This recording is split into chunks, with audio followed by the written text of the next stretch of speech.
أعوذ بالله من الشيطان الرجيم بسم الله الرحمن الرحيم Salam alaikum wa rahmatullahi ta'ala wa barakatuh. Salam, chers frères et sœurs, que la paix soit avec vous. Alors, chers frères et sœurs, nous allons analyser le discours farfelu de M. Aboudraman Tiani au cours d'une interview qu'a réalisée la radio-télévision nigérienne et une petite partie qui nous intéresse dans cette interview, qui a été relayé par les propagandistes de Soro Guillaume en voulant dédouaner Guillaume Soro de la casse de la BCEAO. Et comme vous le savez, comme je vous ai toujours dit, que John n'a jamais été RHDP. John, en réalité, est un propagandiste, un relais des mensonges de l'AES et de Soro Guillaume et de l'opposition. Puisque la page PPACI a repris le même narratif, donc ici, on va déconstruire les mensonges. On va déconstruire les mensonges du général Aboudraman Tiani lors de sa mission en Côte d'Ivoire. Parce que il faut bien préciser que Aboudraman Tiani faisait partie du contingent nigérien qui a été désigné par l'ONU pour, bien évidemment, faire des interventions dans notre pays. Et nous allons revenir sur l'intervention de la CEDEAO qui devait avoir lieu au Niger, où les gens ont fait croire que le président Alassane Ouattara partait pour faire la guerre au Niger. Vous allez voir que tout ce narratif qui a été lancé par les propagandistes de l'AES, aujourd'hui, grâce à l'interview de Tiani, nous allons mettre tout à nu. C'est parti, partagez, tapotez, on est parti. Tapotez. Tapotez. Il fallait avoir la retenue, tu as voulu emmener le président dans la ville et tout ça. Écoute, le président m'a dit de ne même plus me mêler de ça. Tapotez, partagez. Le dossier. C'est toi qui gères le dossier maintenant. Bon, donc moi, je suis au carreau, je ne dis plus rien. Oui. Il dit oui, mais bon, c'est bouclé, il ne faut pas que vous allez vous tromper, c'est bouclé. Tapotez, partagez. Bon, maintenant, je vais te protéger, parce que Salif dit que c'est toi qui es derrière tout ça. Tapotez, partagez. Toi et Mayaki, vous avez fait ça. Toi et Mayaki, Batori, c'est vous qui avez fait ça. Tout. Je dis à Mayaki au Qatar. Moi, je suis ici. Tapotez, partagez. Maintenant, quand tu as Salif, la politique que moi, Guillaume Soro, je dis, quand il était dans le désert de Comporé, quand il venait à Abidjan, moi, il ne donnait pas l'argent pour manger. Maintenant, s'il considère que moi, je suis dans le désert, là, est-ce que c'est là qu'il doit tirer sur l'ambulance? Il n'y a pas de problème. Il dit non, lui va arranger ça, mais bon, c'est... Tapotez, partagez.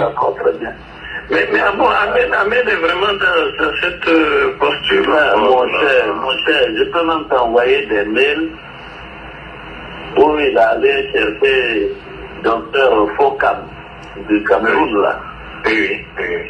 Il devait financer l'argent de Rock. Il a connecté Rock avec Pierre Fakoui. Ils ont déjà monté les dossiers financiers. Tapotez, partagez, les gars. Et tout ça là, c'est dans le dos de la table. Un bon live ce soir. Pour déconstruire le général menteur. Bon, je n'ai pas voulu dire aussi à la table parce qu'il va croire que peut-être du machin. Oui. Mais j'ai dit à Ibrahim quand même pour les autres là, Ibrahim Temer, le président lui il ne sait pas. Tapotez, partagez. Live de qualité ce soir. Ah, celui qui va rater le live de ce soir là, il est mort, hein. Ah, Distra TV, vous êtes là, tout le monde est là. Ah, salutations à tout le monde. Partagez les gars. Moi, on va vous faire une belle démonstration des mensonges d'Aboudraman Tiani. Une belle démonstration. Quand j'étais là-bas, tous les soldats là, c'était de ma sécurité. Prenez vos tabourets. Prenez vos chewing-gums. J'ai pris à la balle On va déconstruire le général menteur et manipulateur. Partagez. Pour leur parler et leur donner un peu d'argent. Partagez les gars. On va déconstruire le général Abdraman Tiani ce soir. Vous allez voir que ce monsieur est un menteur et un manipulateur. Nos chefs là. Appelez-moi Abdraman Tiani. Bupez-moi Tiani, l'homme aux dents pourries. On déconstruit ça. Ça c'est notre manger. Oh, il a fait ça propre. Propre même. On va assurer ça. D'accord. Donc, je veux que toi aussi. Allez, partager seulement. Vous tapotez, vous partagez. Ouais, il a dit. Dites-moi tout l'AES. Il y a déconstruit Tiani. Tiani, tu veux te cacher derrière Soro. On t'a enlevé là-bas, vite fait même. 48 heures, là, j'aurai des fonds. Je peux t'envoyer quelque chose. D'accord. Je peux toi aussi, tu rentres dans la base. Même toi qui te connais, c'est bon. Oui, tout à fait, tout à fait. Maintenant, on travaille comme ça. Partagez. Ablakadizran, tant faut partager mon frère, partage dans les groupes. Deuxièmement, les enfants refusent de garder catégoriquement. Et puis bien au contraire, si on voit qu'il y a une opportunité, vraiment on frappe. Oui, tout à fait. Mais pour frapper cette fois-là, il ne faut pas qu'on frappe. Allô à partager seulement. Moi, je fais mon travail. Partagez. Ce soir, vous allez avoir la confirmation que c'est Guillaume Soro qui est caché derrière les discours de Tiani. Je dis, je répète. Vous allez voir ce soir que c'est Tiani, que c'est Soro Guillaume qui est caché derrière les discours de Tiani. Vous allez voir. Moi, ce que je vois, comme je ne connais pas bien le rapport de force, et moi je veux que toi tu regardes le rapport de force, parce que on me fait des rapports de J'ai fait ça, il faut fermer ton micro, j'ai essayé. Moi, voilà ce que je voulais te proposer. On frappe dans une ville en haut, quelque part là-bas, on récupère un commissariat, une gendarmerie, eux ils vont fuir. Partagez seulement. Vous partagez, moi je fais le baran. Si on frappe à un bout là-bas, l'armée va vouloir... Allô à partager seulement, moi j'ai fait le baran. Parce que c'est un centimètre carré pris là-bas, ils sont obligés d'aller se battre. Au moment où ils décollent là, on refrappe dans un autre coin. Ça va les paniquer. Et le RSP, lui, il sort en 200. Partagez seulement. Avant. Il aura assez de va ce soir. Que de Ouaga sort et il frappe des sites fortes. Partagez seulement. Surtout le PM. Demain, voilà. Demain il commence pas vite. Pas se disperser. C'est-à-dire que ce qu'on va faire sur le bout là-bas, là, c'est pour désorganiser, c'est pour les paniquer, c'est pour les menacer. C'est pas pour, tu vois, c'est juste pour les menacer. Parce qu'ils sont obligés de vouloir se réorganiser. Oui, tout à fait. Bon. Donc, c'est pas les policiers et les gendarmes qui vont résister même à un commando de combien de... Tu vois ce que je dis. Bon, donc, et puis bon, la communication a commencé à dire, bon, le Burkina est en train, la situation se dégrade au nord du pays, au sud du pays, C'est bon. Alors, ce soir, vous allez avoir la confirmation que c'est Guillaume Soro qui est caché derrière les discours de Tiani. Et ce soir, je vais vous prouver à travers des VAR, à travers des discours, et vous aurez la confirmation ce soir que c'est Guillaume Soro qui est caché derrière les discours de Tiani.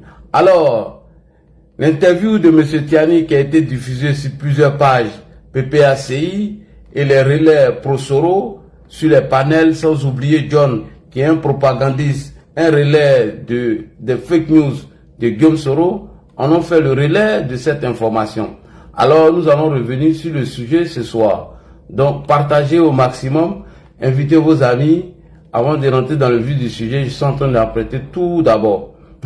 Ce soir, Tiani, toi tu es un gawa, on te montrer que tu es un vrai zozo même. Ce soir-là, tu apprendras tous tes mensonges là, nous allons déconstruire ça. Et puis on va te prouver que l'armée de Côte d'Ivoire que tu as connue sur Laurent Gbagbo n'est pas celle d'Alassane Ouattara. Oh, Tiani, tu nous prends pour des zozos, hein?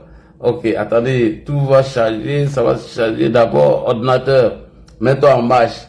Ce soir, il aura trop de VAR. Et la personne qui va se moquer serait bloquée. Au calme. Ami bloqué au calme. Ouais, tout est prêt. Alors, le stratège, tu es prêt? On y va. Chers frères et sœurs, bonsoir à tous et à toutes. Tapotez et partagez. Invitez-moi, M. Aboudraman Tiani, l'homme aux dents pourries. L'homme incongru, un manipulateur et un menteur.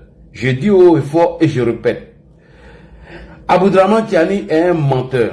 Dans ma vidéo de ce soir, va se porter sur l'analyse et le décryptage de la dernière interview du putschiste de Niamey, M. Aboudraman Tiani.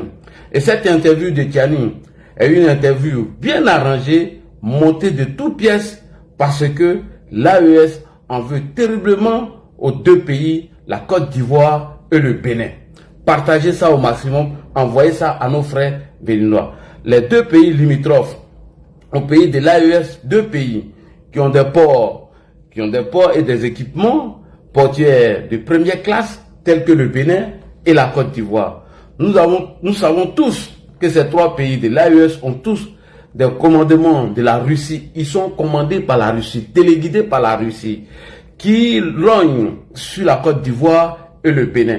Parce que il faut récupérer soit le Bénin ou la Côte d'Ivoire. D'où vous avez vu la tentative de coup d'État au Bénin qui a échoué le 7 ou 8 décembre 2025. Alors, donc, ils ont la Côte d'Ivoire qui veut prendre, afin d'étendre leur suprématie en Afrique de l'Ouest. Donc, l'interview de M. Tiani a été à dessein. C'était à dessein pour continuer à jeter le discrédit sur la Côte d'Ivoire et le Bénin. Mais malheureusement, Tiani,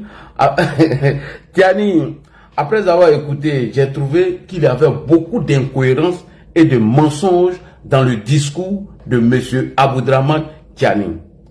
Et c'est sur ces incohérences que ça va se porter mon direct de ce soir. Parce que quand j'ai écouté Tiani, automatiquement j'ai vu beaucoup de manipulations et de mensonges et de diffamations dans le discours de M. Aboudraman Tiani.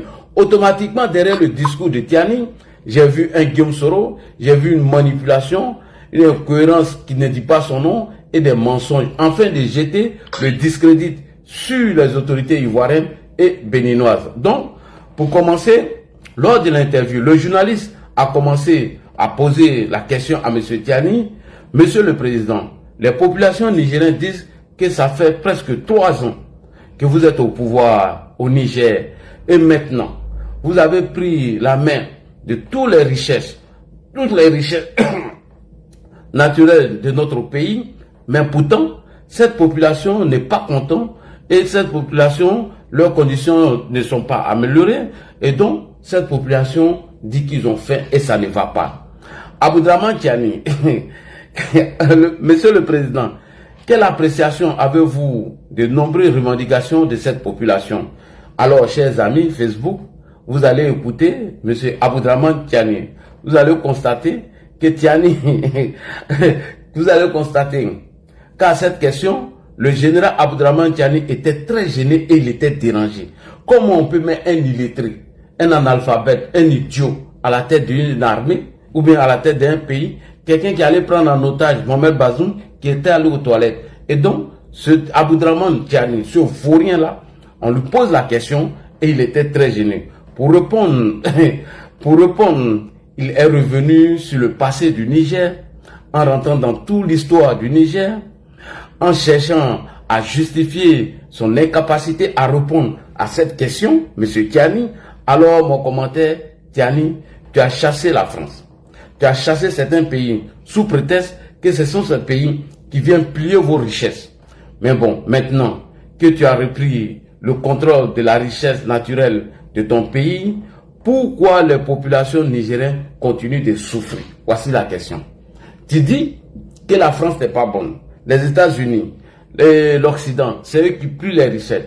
Et c'est à cause d'eux, vous êtes devenus pauvres. Maintenant que toi-même, ça fait presque 3 ans que tu as pris les règnes du pays, maintenant, viens nous dire pourquoi les gens sont pauvres, pourquoi ça ne va pas, Monsieur Tiani. Pourquoi les populations continuent de souffrir? Alors, chers amis, écoutez bien la question du journaliste et écoutez la réponse de Tiani. Vous allez tomber des nues. Merci beaucoup, Tiani. Tiani va répondre à cette question rapidement et ça va vous rappeler de quelqu'un qu'on appelle M. Koudou Laurent Gbagbo, le boulanger. On écoute la réponse d'Abdraman Tiani. C'est parti. Monsieur le Président, cela fait presque 3 ans que vous présidez au destiné du Niger avec l'avènement au pouvoir du CNSP le 26 juillet 2023. Est-ce que vous comprenez les attentes pressantes des Nigériens pour une nette amélioration de leurs conditions de vie en rupture avec ce qu'ils ont connu par le passé? En effet, les Nigériens se disent maintenant que nous disposons de notre pays et de ses immenses ressources naturelles, ils doivent constater un changement positif de leur vie quotidienne.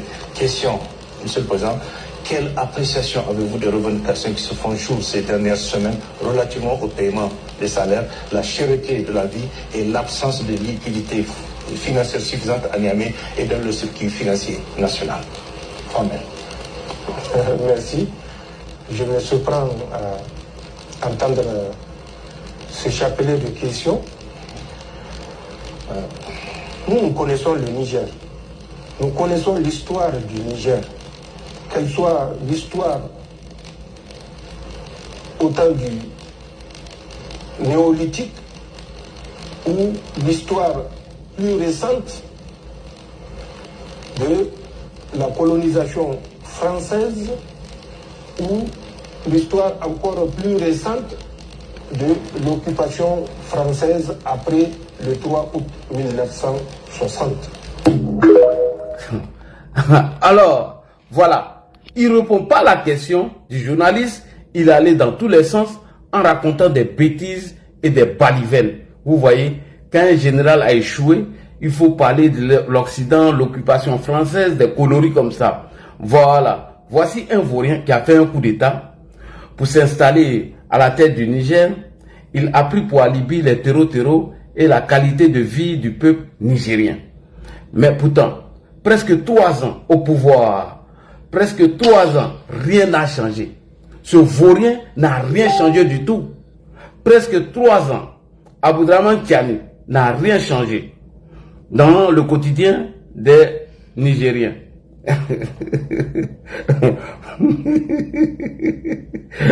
Donc, M. Abdraman Tiani, il n'a même pas pu répondre à cette question. Regardez dans tous les sens qu'il s'en va, alors que ce n'était pas la question. On lui a demandé, monsieur, vous avez accusé la France, vous avez accusé l'Occident, que c'est eux qui sont à la base de la pauvreté des Nigériens. Maintenant que vous êtes au pouvoir là, maintenant que vous avez pris toutes les richesses du pays, maintenant que le Niger se porte bien, alors les populations disent qu'elles continuent d'avoir faim. Joe, c'est comment? Il parle d'occupation française, il parle du temps, alors que c'est même pas la question. Hein. Tellement il vaut rien, le général est passé à côté. Écoutez. Et dans le circuit financier national. Amen. Tu vois non, la question est précise. Tu as pris les règnes du pouvoir. Tu dis que les Nigériens là, ils étaient pris en otage. Et que c'est d'autres pays qui s'occupaient de leurs biens. Maintenant toi tu as tout dans ta main. Réponds à les questions. Ça fait presque 3 ans. Tu nous parles d'occupation française. Tu nous parles de ceci, cela. Abdraman Tiani, est-ce que c'est la question qu'on t'a posée? Général bête, général idiot, le plus vaurien des généraux. Réponds. Merci. Je me surprends à entendre ce chapelet de questions. Oui. Nous connaissons le Niger. Nous connaissons l'histoire du Niger. C'est pas de l'histoire du Niger qu'on te parle, frère. On t'a pas posé la question sur l'histoire du Niger. Tu n'es pas historien. Tu n'es pas Laurent Gbagbo. Le monsieur dit qu'aujourd'hui, vous avez fait coup d'État. Vous avez pris les rênes du pouvoir. Aujourd'hui, là, vous jouissez de tout. Vous avez tout à votre possession. Mais les populations continuent de souffrir, Tiani. On dit ils ont faim. Toi, tu viens nous parler de l'histoire du Niger. Ah, est-ce que c'est à cause de l'histoire du Niger que tu as fait ton coup d'État? Non, champion. C'est pas la question. Donc, tu as esquivé la question parce que tu vaux rien et tu es nul. On continue. Quelle soit l'histoire au temps néolithique ou l'histoire plus récente de la colonisation française? On ne te parle plus de la colonisation, Joe. Tu t'es débarrassé de la France, des États-Unis, de la Chine. Ils sont partis, ça fait presque 3 ans. Champion, tu as le pays en main. Quel est le bilan, Adama? On peut esquiver une question comme ça? On peut être nul, on peut être vaurien comme ça? Un nulard, un vaurien, un illettré gros grain, un manipulateur, un menteur. Vas-y. Ou l'histoire encore plus récente de l'occupation française? On ne te parle pas de l'occupation française, Tiani. Tu as le pouvoir, ça fait 3 ans. Tu dis que c'est les Blancs, ce sont les Français qui volent vos richesses. À cause de ces Français, vous n'arrivez pas à vous développer. Maintenant que vous avez pris les rênes du pouvoir, ça fait 3 ans, vous êtes à la tête de ce pays. Quel est le bilan? Les populations continuent de souffrir. Ils n'arrivent pas à manger. Tu viens nous parler d'occupation française. Mais ils ne sont plus là. Ils sont partis. Ça fait 3 ans. Tu as tout en main. Est-ce que les gens arrivent à manger, Tiani? Ah! Le 3 août 1960. Ah là là là là là là là là. Vraiment, ce général, il est nul. Il est nul même. Ibé, au moins, lui, il essaie de faire diversion. Ibrahim Traoré, notre DJ. Toi, tu veux remplacer notre DJ. Alors que nous, on connaît notre DJ, Ibé. Ibé, pardon, toi, il faut venir à la place de ce monsieur. Vous voyez, voici un général. La question est précise. Hein. On dit, monsieur, ça fait 3 ans, vous avez pris le pays. Vous dites qu'il y avait les terreaux, ça n'allait pas. Et que les populations étaient pauvres, rien ne marchait. Maintenant, vous avez pris le pays, vous avez mis dehors la France. Pourquoi tu parles dehors encore? Vous avez mis dehors les États-Unis, vous avez mis dehors tous vos partenaires. Maintenant que tu es assis sur la tête du pays, tu as toutes les richesses. Les populations disent qu'elles continuent de souffrir, ils n'arrivent pas à manger. Tu viens nous parler de l'occupation française, tu viens nous parler de l'histoire de la France. Est-ce que toi, tu es sérieux? Ramenez-nous notre DJ. S'il vous plaît, AES, nous on a besoin de IB. Lui c'est un bon DJ. Contrairement à Tiani. Tiani, vraiment Tiani c'est la honte. Moi je préfère notre DJ IB. Il y a une ville qui a été attaquée. Il allait prendre une ancienne vidéo de 2004 et puis il est venu positionner. Tina quoi a été attaqué. Notre DJ IB allait positionner une vidéo de 2004. Voilà, donc nous on a en train de rire de ça. Donc, voici un général qui vaurien, un vaurien, qui a fait un coup d'état pour s'installer à la tête du Niger. Il a pris pour alibi l'histoire des terreaux en qualité de vie des Nigériens. Mais maintenant, presque 3 ans, il est au pouvoir, rien n'a changé. Bien au contraire, la situation sécuritaire s'est dégradée à telle enseigne qu'aujourd'hui, des terreaux peuvent monter dans un minicar à partir de la frontière du Burkina Faso jusqu'à la capitale au Niger, aller s'installer, attaquer l'aéroport international même du Niger, aller attaquer même une base militaire. Donc, depuis que Tiani est venu, la situation s'est dégradée. Et il vaut rien, il est nul. Voilà. La population veut savoir leur situation de sécurité, leur situation sécuritaire et leur quotidien de tous les jours. Il ne répond pas à ça. Cette façon d'attuber du général Tiani, il est en train de montrer son incapacité parce qu'il ne maîtrise aucun sujet. Il ne maîtrise rien, rien du tout. On prend un illettré, un bête, et puis on le met à la tête de ce pays qui passe son temps à tirer dans tous les sens. Vraiment. Et cette interview de Tiani, ou son incapacité à répondre à cette question, ça m'a fait rappeler d'un autre vaurien. Ça m'a fait rappeler aussi des mauvais souvenirs chez nous en Côte d'Ivoire. On a eu la chance d'avoir M. Gbagbo comme président, ou c'était une malchance pour avoir un président comme Gbagbo, un vaurien aussi comme Tiani, un incapable comme Tiani, qui ne maîtrisait aucun sujet comme Tiani. Et quand on lui pose une question sur la question de l'actualité du moment, il va ailleurs comme M. Gbagbo. Par exemple, Gbagbo, on lui a posé une question sur le Côte d'Ivoirien qui était malade. Gbagbo nous a amené dans tous les sens, dans toute l'histoire de la Côte d'Ivoire. Donc Tiani, ça c'est Tiani est le Gbagbo de Niger. Tellement il vaut rien, tellement il est nul. Donc les capacités de Tiani à répondre à cette question m'a rappelé malheureusement de Laurent Gbagbo. On pose une question sur le Côte d'Ivoirien qui est malade. Gbagbo va dans toutes les histoires. Il nous a rabellé partout. Il a fait des roucascas à nous. Franchement, ça, Gbagbo, Tiani m'a rappelé lorsqu'on lui a posé la question. On écoute notre Tiani aussi ici. Notre Tiani de maman. On va écouter notre Tiani de maman. Notre Tiani de maman. Tiani de maman. Ils vont lui poser aussi les mêmes questions que Tiani. Hein. Il va aller dans le même sens que Tiani. Ouais. Brouaka Pascal pose la question à Tiani de maman. Tiani de Côte d'Ivoire. Commencer par l'école, monsieur le président. Quand on parle d'école aujourd'hui, ce ne sont pas les mots qui manquent. Des pannes, des ruines, des désastres. Il y a véritablement un malaise. Que faut-il faire pour guérir l'école ivoirienne aujourd'hui? Vous savez, vous allez me trouver impertinent, mais je renvoie toujours.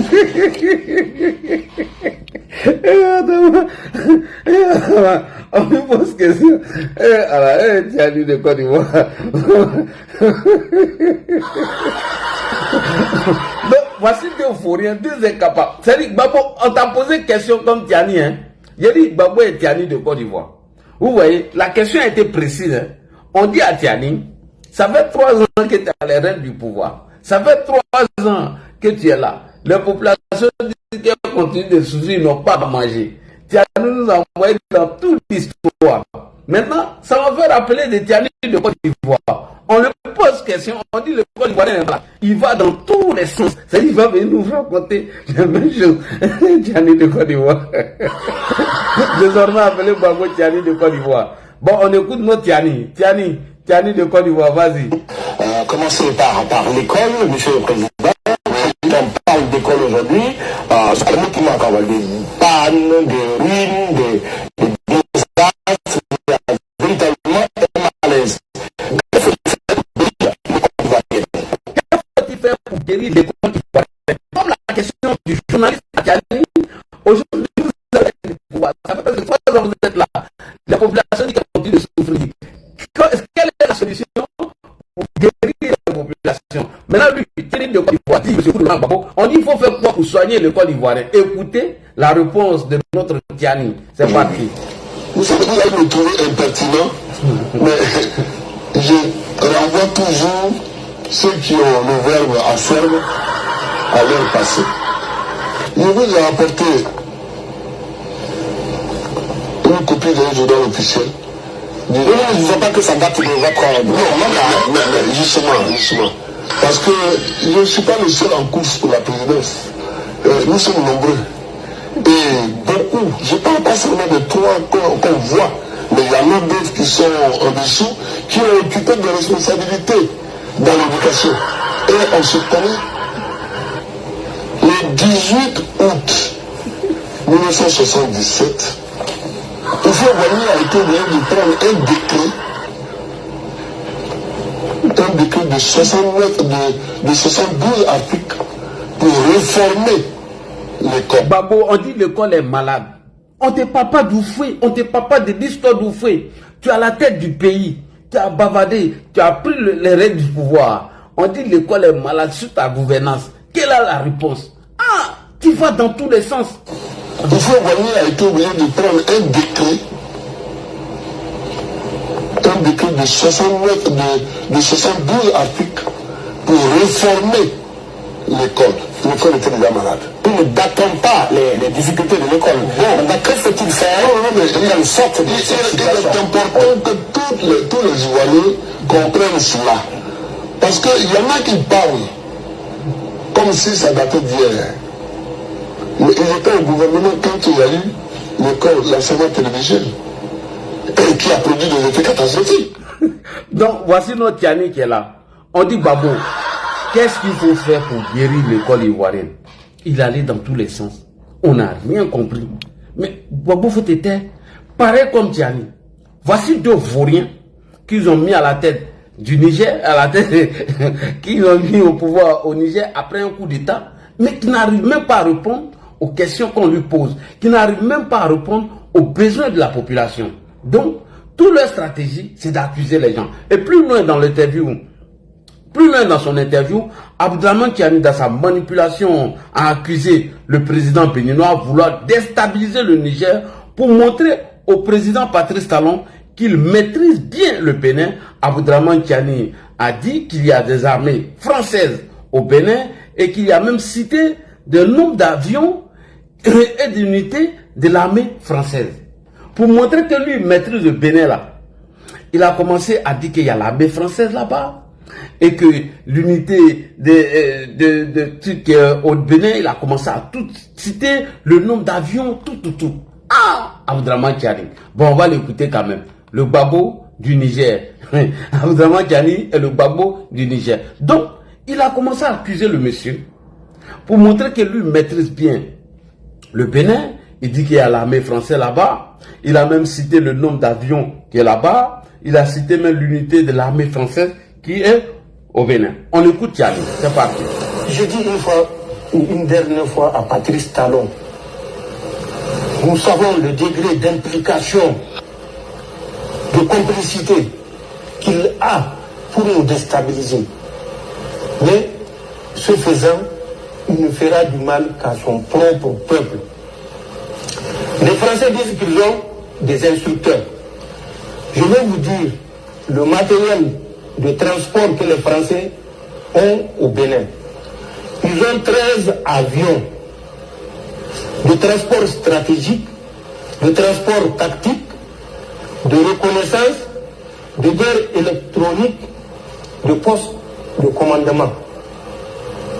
Pour seulement une vingtaine d'instructeurs, 13 avions. Et je dis mieux à Patrice Talon, ce que je sais et ce que je tiens à lui dire. Parmi ces 13 avions, il y a 5 qui sont des Beechcraft. Il y a 2 Beechcraft King Air 350. Il y a un Beechcraft King Air 300. Il y a un Beechcraft 350. Pas King Air, Beechcraft. Il y a un Beechcraft 1900 Delta.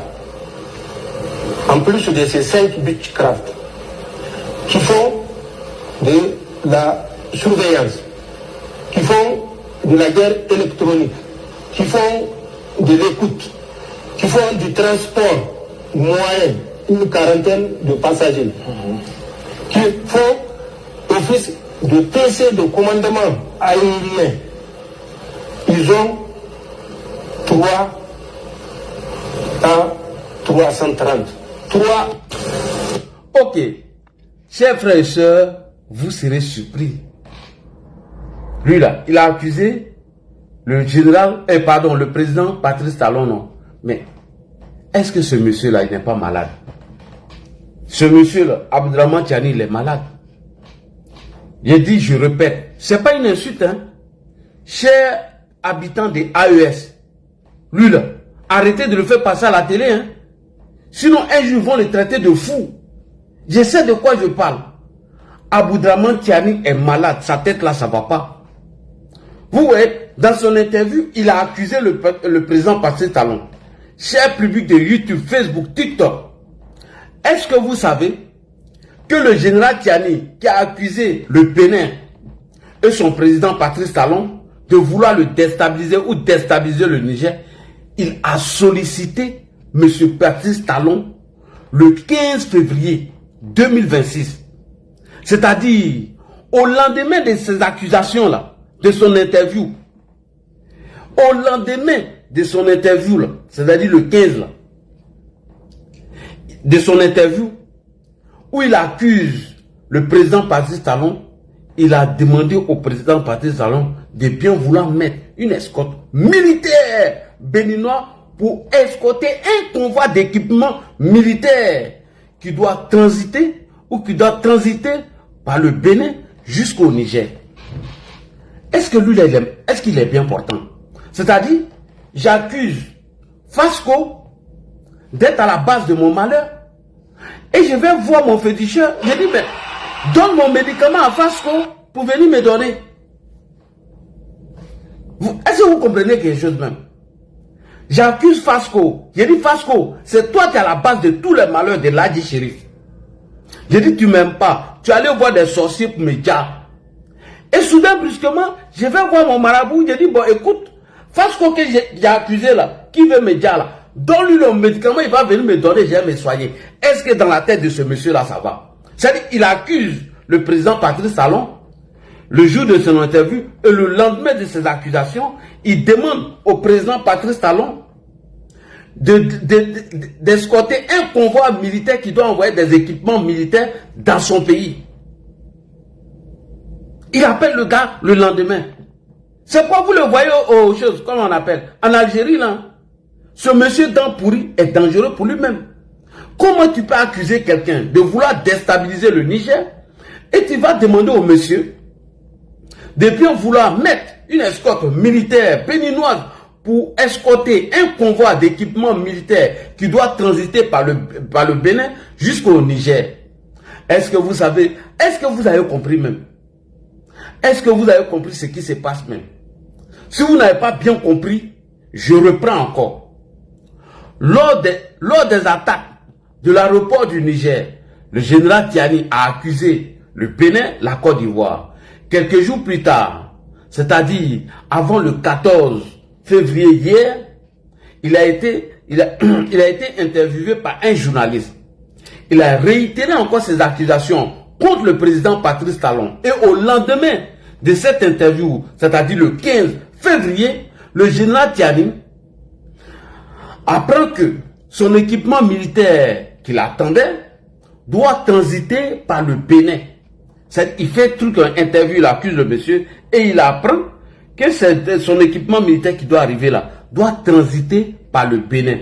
Donc, quand il a appris que ça doit transiter par le Bénin avant d'arriver au Niger, donc ne sachant plus quoi faire, il contacte en même temps le président Patrice Talon pour lui demander s'il pouvait mettre une escorte militaire béninoise à sa disposition pour escorter un convoi d'équipement militaire jusqu'à la frontière du Niger. C'est pourquoi il dit ce monsieur, il est malade. Notons qu'au passage, que la frontière du Bénin et le Niger sont fermées. Mais au moins, le général Tiani a demandé que le convoi soit escorté jusqu'à la limite de la frontière. Est-ce que le monsieur là, est-ce que lui là, ça va dans sa tête? Ce général, lui là, enlevez-lui là dans l'AES, hein. Il est en train de vous humilier, hein. Si vous donnez le micro à lui là, Wallet Bilay, AES là, ça va se casser. C'est dosé, hein. C'est vraiment dosé. Le bon Dieu ne dort pas. Il a fait le palabre du président Patrice Talon. Il a déshabillé le gars, le bon Dieu l'a habillé.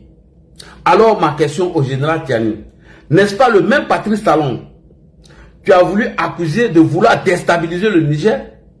Et je vais vous montrer, hein, je vais vous montrer. Jeune Afrique a publié tout à l'heure. Je vais vous montrer sur Jeune Afrique. Et même cette information est passée même sur une chaîne radio au Bénin. On va tout lire ensemble. Regardez, je vais vous montrer. Et puis l'information même est passée dans une radio béninoise. Quand il dit que ce monsieur est malade, il a mal à sa tête, les gens pensent que c'est une manière de l'accuser. On ne l'accuse pas. Il est fou. Votre Tiani est fou. L'AES là, si l'AES se casse, c'est Tiani qui serait responsable de la disparition de l'AES. Bon, voilà, vous prenez des zozos, faites des coups d'État, vous envoyez des analphabètes, des gens qui se contredisent à longueur de journée. Tu accuses un monsieur de vouloir déstabiliser ton pays lorsqu'ils ont attaqué ton aéroport et tu fais une interview, tu accuses le monsieur. Et dès qu'il apprend que son équipement militaire est arrivé et elle doit transiter par le Bénin, il demande au président que lui-même l'a accusé d'escorter, de mettre un convoi pour escorter ses équipements militaires jusqu'à la frontière. Voilà, je vous montre ici, Jeune Afrique l'a publié. Et on va aller écouter encore la radio béninoise qui a bien fait écho de cette information. Quand on vous dit que monsieur là il est malade là, vous pensez que c'est amusement. Voilà, attendez.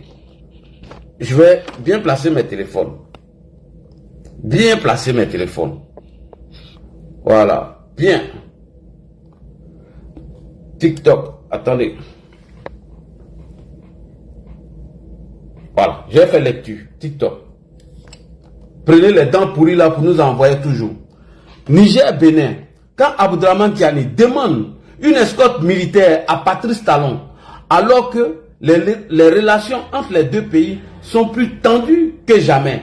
Niamey a réclamé qu'un convoi d'équipements militaires destinés au Niger soit escorté par l'armée béninoise. Voici la date qu'elle a. Le 15 janvier. C'est-à-dire au lendemain de son discours farfelu là. C'est là le journal sort cette information. Le président nigérien Abdraman Tiani le 15 janvier 2026. Vous pouvez aller voir cette information sur Jeune Afrique. Et mieux. Et maintenant, on va et voici encore une radio béninoise dénommée Le Regard Africain qui en parle.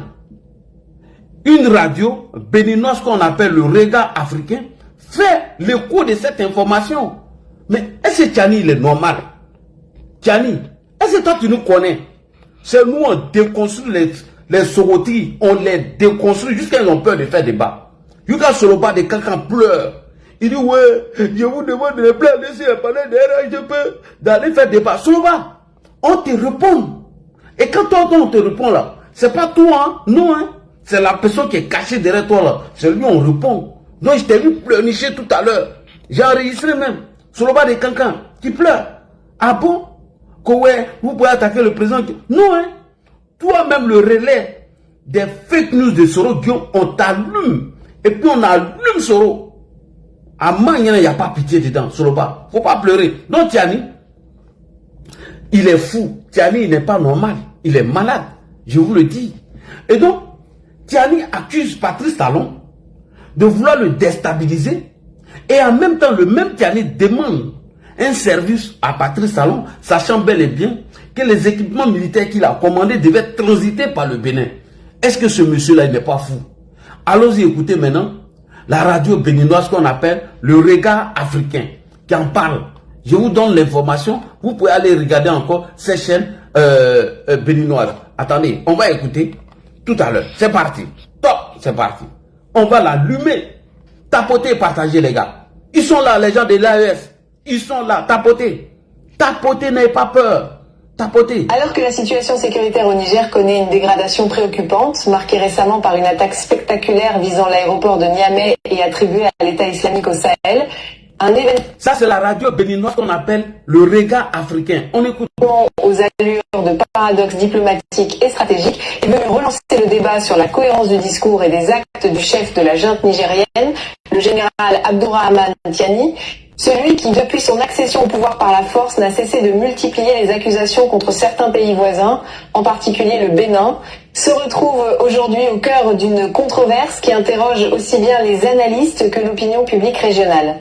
En effet, alors même qu'il a publiquement présenté le Bénin comme un supposé soutien des ennemis du Niger, le régime de Niamey a officiellement sollicité l'armée béninoise. Oui, ils ont sollicité qui? Ils sollicitent l'armée béninoise. De faire quoi? Pour escorter des équipements militaires. Pour escorter des équipements militaires. Est-ce que ce monsieur-là est normal même? De vous à moi, écrivez. Est-ce que Tiani est normal? Et celui-là, John va venir prendre matin. Oui, Tiani a tapé, Tiani a cassé Papo. Mais il faut être bête, comme un soroïste, pour faire les relais des diffamations, des mensonges de ce monsieur. Oui, Tiani a encore cassé les Papos, hein. Venez, venez, venez, venez. Voilà, on est en train de piler ton Tiani. Et puis ça va rester sur YouTube, sur Facebook. Et tout le monde va partager. On est en train de piler ton Tiani, un menteur. Donc Tiani, tu peux aller demander à Patrice Talon d'escorter tes équipements militaires jusqu'à la frontière du Niger. Ah bon? Donc il ne veut plus infiltrer les terreaux dedans, dans le convoi? Mais il est fou ce monsieur, il est malade. On continue. En transit depuis le port de Lomé jusqu'à Segbana, à la frontière nigérienne.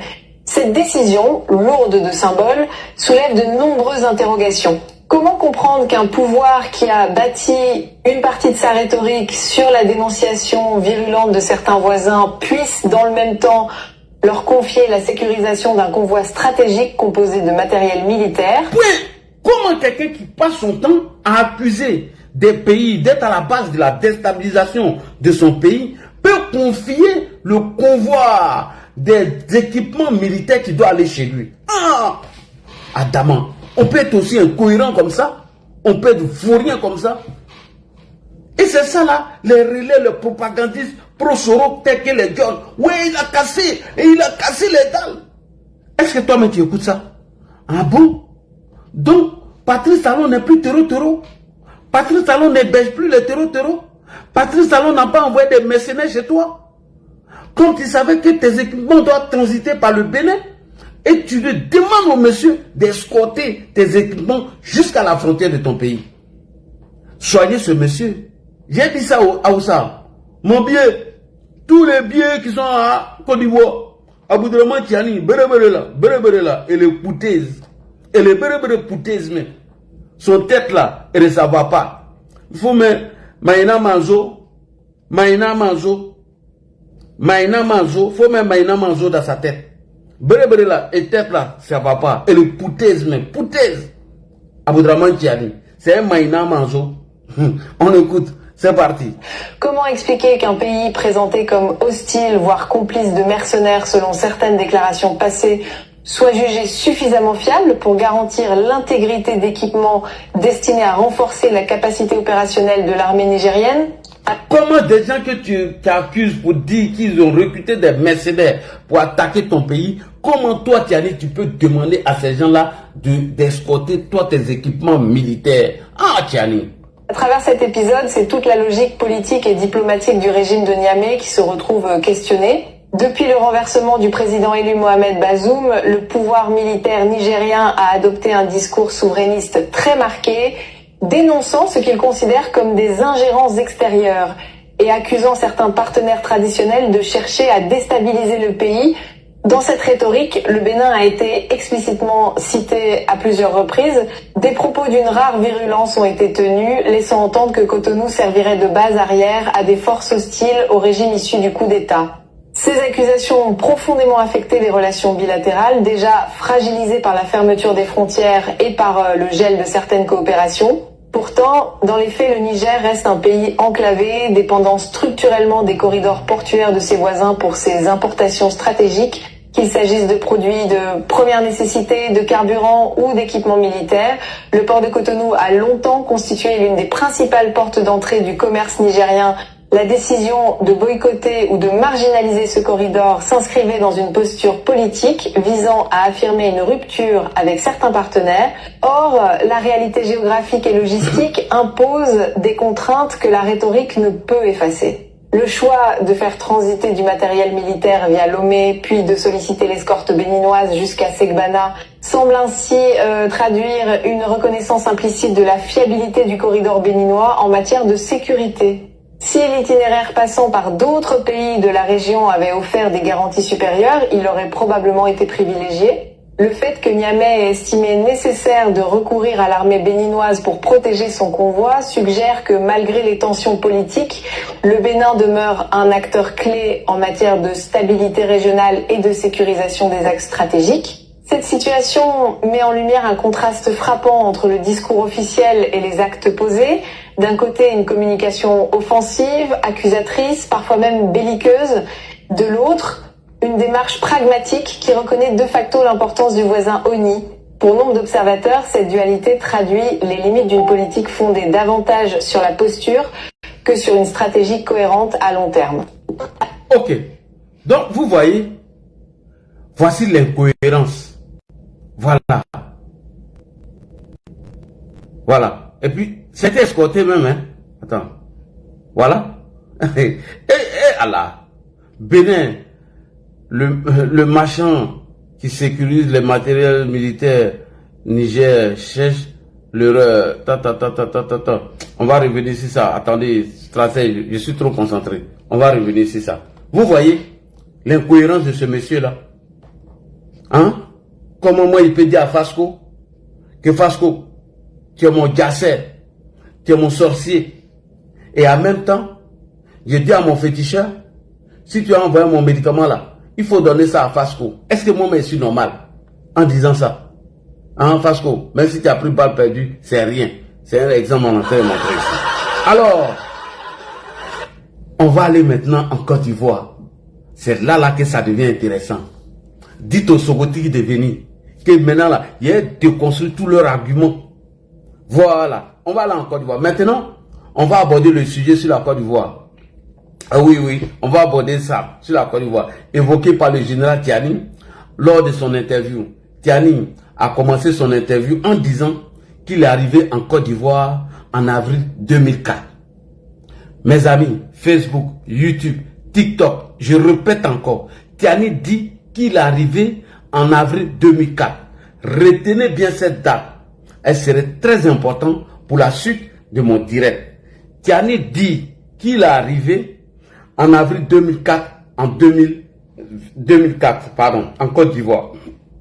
Donc le général Tiani dit qu'il est arrivé en avril 2004 dans le cadre d'une mission de l'ONU, de la CEDEAO, afin d'intervenir en Côte d'Ivoire en fonction de la mission qu'on leur avait confiée. Je répète encore, il dit qu'il est arrivé en avril 2004 en Côte d'Ivoire dans le cadre d'une mission de l'ONU et de la CEDEAO afin d'intervenir en Côte d'Ivoire en fonction de la mission qu'on leur a confiée. Écoutons Tiani, c'est là vous allez voir que ceux-là, ils ne sont pas cohérents. C'est là vous allez comprendre que ceux-là, c'est des manipulateurs, c'est des menteurs. On écoute le général Flafla Aboudraman Tiani. Écoutez Tiani. Tiani, vas-y, tu as le micro, c'est parti. Tiani. J'étais en Côte d'Ivoire avec la mission de la CEDEAO, la MICESI.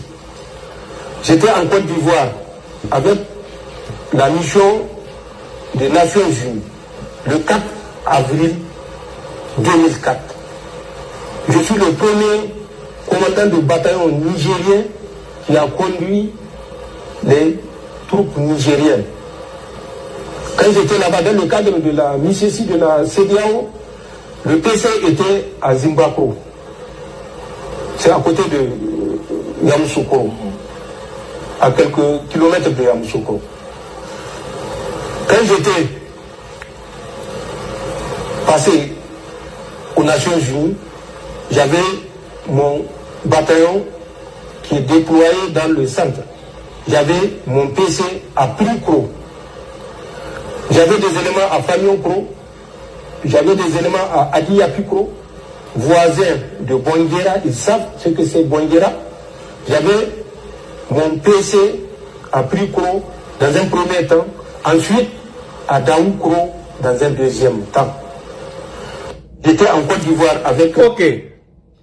Alors, vous allez comprendre maintenant. Rappelez-vous, chers frères et sœurs, rappelez-vous, chers frères et sœurs, donc toi aussi, toi Tiani, tu as participé à un bataillon militaire nigérien pour le compte de la CEDEAO et de l'ONU en Côte d'Ivoire. Tiani, donc toi aussi, tu as participé à un bataillon militaire nigérien pour le compte de la CEDEAO et de l'ONU en Côte d'Ivoire.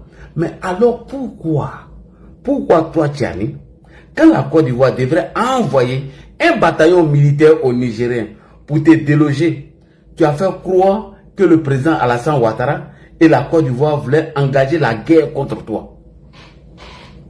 C'est Dieu qui vient de faire parler des ados. Toi, tu dis que tu as participé à une mission de l'ONU en donnant un bataillon nigérien qui est venu en mission au compte de l'ONU et de la CEDEAO en Côte d'Ivoire. Mais la même CEDEAO a demandé à ces mêmes pays de la CEDEAO de donner un bataillon et la Côte d'Ivoire a décidé de donner un bataillon pour mener une mission pour te déloger. Toi, tu es parti dire devant tout le monde que Ado venait faire la guerre chez toi. J'ai dit, vous allez déposer Ado. Ado là, vous allez le déposer. Actuellement, là, Gbagbo est en train de le déposer un peu. Actuellement, là, Gbagbo est en train de faire les révélations. Chablé Oudé est en train de casser les papos. C'est à ton tour. Donc, Aboudraman Tiani, si je comprends bien, a participé à la mission de la CEDEAO de l'ONU avec un bataillon nigérien en Côte d'Ivoire. Ah donc, on peut faire ça. Pourquoi quand la CEDEAO a demandé à la Côte d'Ivoire de donner aussi un bataillon pour mener une mission commando pour te déloger? Toi, tu as dit que la Côte d'Ivoire venait faire la guerre contre toi. Alors que, à la vérité, c'était une action militaire commando bien coordonnée qui allait venir au Niger et te sortir du palais présidentiel. On n'appelle pas ça faire la guerre, Tiani. On n'appelle pas ça faire la guerre au Niger et au peuple nigérien. C'est ce que tu nous as fait croire. Mais ton ami, Guillaume Soro, ton conseiller, il va venir nous confirmer que la mission de la CEDEAO qui devait avoir lieu au Niger, on n'appelait pas ça la guerre. C'était une mission commando, bien coordonnée, qui allait t'enlever au palais et partir. On n'appelle pas ça faire la guerre avec le Niger. Non, non, non, c'est assez faux avec le peuple nigérien. Mais vous avez manipulé les gens, vous avez menti aux gens en faisant croire qu'Alassane Ouattara a envoyé un bataillon au Niger pour aller faire la guerre. Alors que toi tu savais que c'était dans le cadre de la mission de l'ONU ou de la CEDEAO qui devait mener une mission bien coordonnée comme de la manière. Toi tu es venu en mission en Côte d'Ivoire. Donc toi dans pourri là, tu es venu faire une mission chez nous. Pourquoi à ton tour tu te fais croire aux gens que la Côte d'Ivoire veut faire la guerre avec le Niger? Donc on appelle Soro Guillaume. Soro Guillaume, toi et tes propagandistes, vous avez menti ici qu'Alassane Ouattara partait faire la guerre au Niger. Tiani vient de blanchir Ado. Tiani dit que lui-même Tiani, il est venu en mission au compte de l'ONU et le Niger a donné un bataillon pour le compte de la CEDEAO pour mener ses missions en Côte d'Ivoire. Alors que la Côte d'Ivoire aussi avait donné un bataillon pour aller mener les mêmes missions de la CEDEAO au Niger. Mais toi, Guillaume Soro et tes sbires, vous avez fait croire qu'Alassane Ouattara partait faire la guerre là-bas. Donc cette vidéo de Tiani là, on va garder ça pour les débats. On va garder ça pour les débats de TikTok. On va garder ça pour les débats de TikTok. Toute personne qui ont... Si vous avez besoin de cette vidéo, allez-y écouter son interview, vous coupez dedans. Tous ceux qui vont venir vous dire que la Côte d'Ivoire partait faire guerre au Niger, mais vous dites que c'est la même mission dont Tiani est venu faire en Côte d'Ivoire quand on partait faire la même mission là-bas. Donc Guillaume Soro, quelle était la mission de choses, comment on appelle, du convoi militaire qui devait partir là-bas? Et il dit qu'on partait faire la guerre. Guillaume Soro, il faut éclairer la lanterne de tout le monde. Voilà, éclaire la lanterne de tout le monde. Guillaume Soro. Trop réceptif par rapport à l'usage de la force qui est préconisée par la CEDEAO. Est-ce qu'aujourd'hui, si les négociations s'enlisent, est-ce que vous allez arriver à cette extrémité? Alors, je rectifie. Vous ne pouvez pas dire que les Africains ne sont pas d'accord avec l'usage de la force préconisée par la CEDEAO. La CEDEAO, je vous rappelle, sont des Africains. Donc, au moins, admettez que peut-être il y a une opinion. Il y a une opinion qui est effrayée quand on évoque l'option militaire. Mais cette opinion me rejoindrait sur cette position si on leur expliquait ce que c'est que l'option militaire. Expliquez-moi. Parce que les gens pensent que l'option militaire, c'est la guerre. Ce n'est pas vrai. Ce n'est pas vrai. Donc l'option militaire qu'on partait faire là-bas, ce n'était pas la guerre. Mais Tiani, tu as fait croire aux gens que la Côte d'Ivoire partait faire la guerre avec le Niger. Guillaume Soro dit que l'option militaire n'est pas la guerre. C'est du tout, c'est pas la guerre. Donc vous êtes des manipulateurs, vous les soroïstes. On continue. L'option militaire peut consister en une opération commando, oui, pour sortir un président. Ah bon? Soro Guillaume, et toi tu savais tout ça? Tu as laissé tes sbires mentir, diffamer, intoxiquer la population nigérienne en faisant croire que la Côte d'Ivoire partait faire la guerre au Niger. On continue. Quand on est allé au Panama pour sortir le président, on n'a pas été obligé de faire une guerre au Panama. Ah bon? Comprenez ce que je veux dire? Quand on est allé chercher Milosevic, on n'a pas fait une guerre généralisée partout.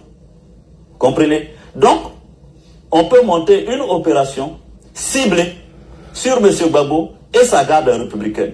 Et ce ne sera pas la guerre généralisée en Côte d'Ivoire. Comprenez ce que je veux dire?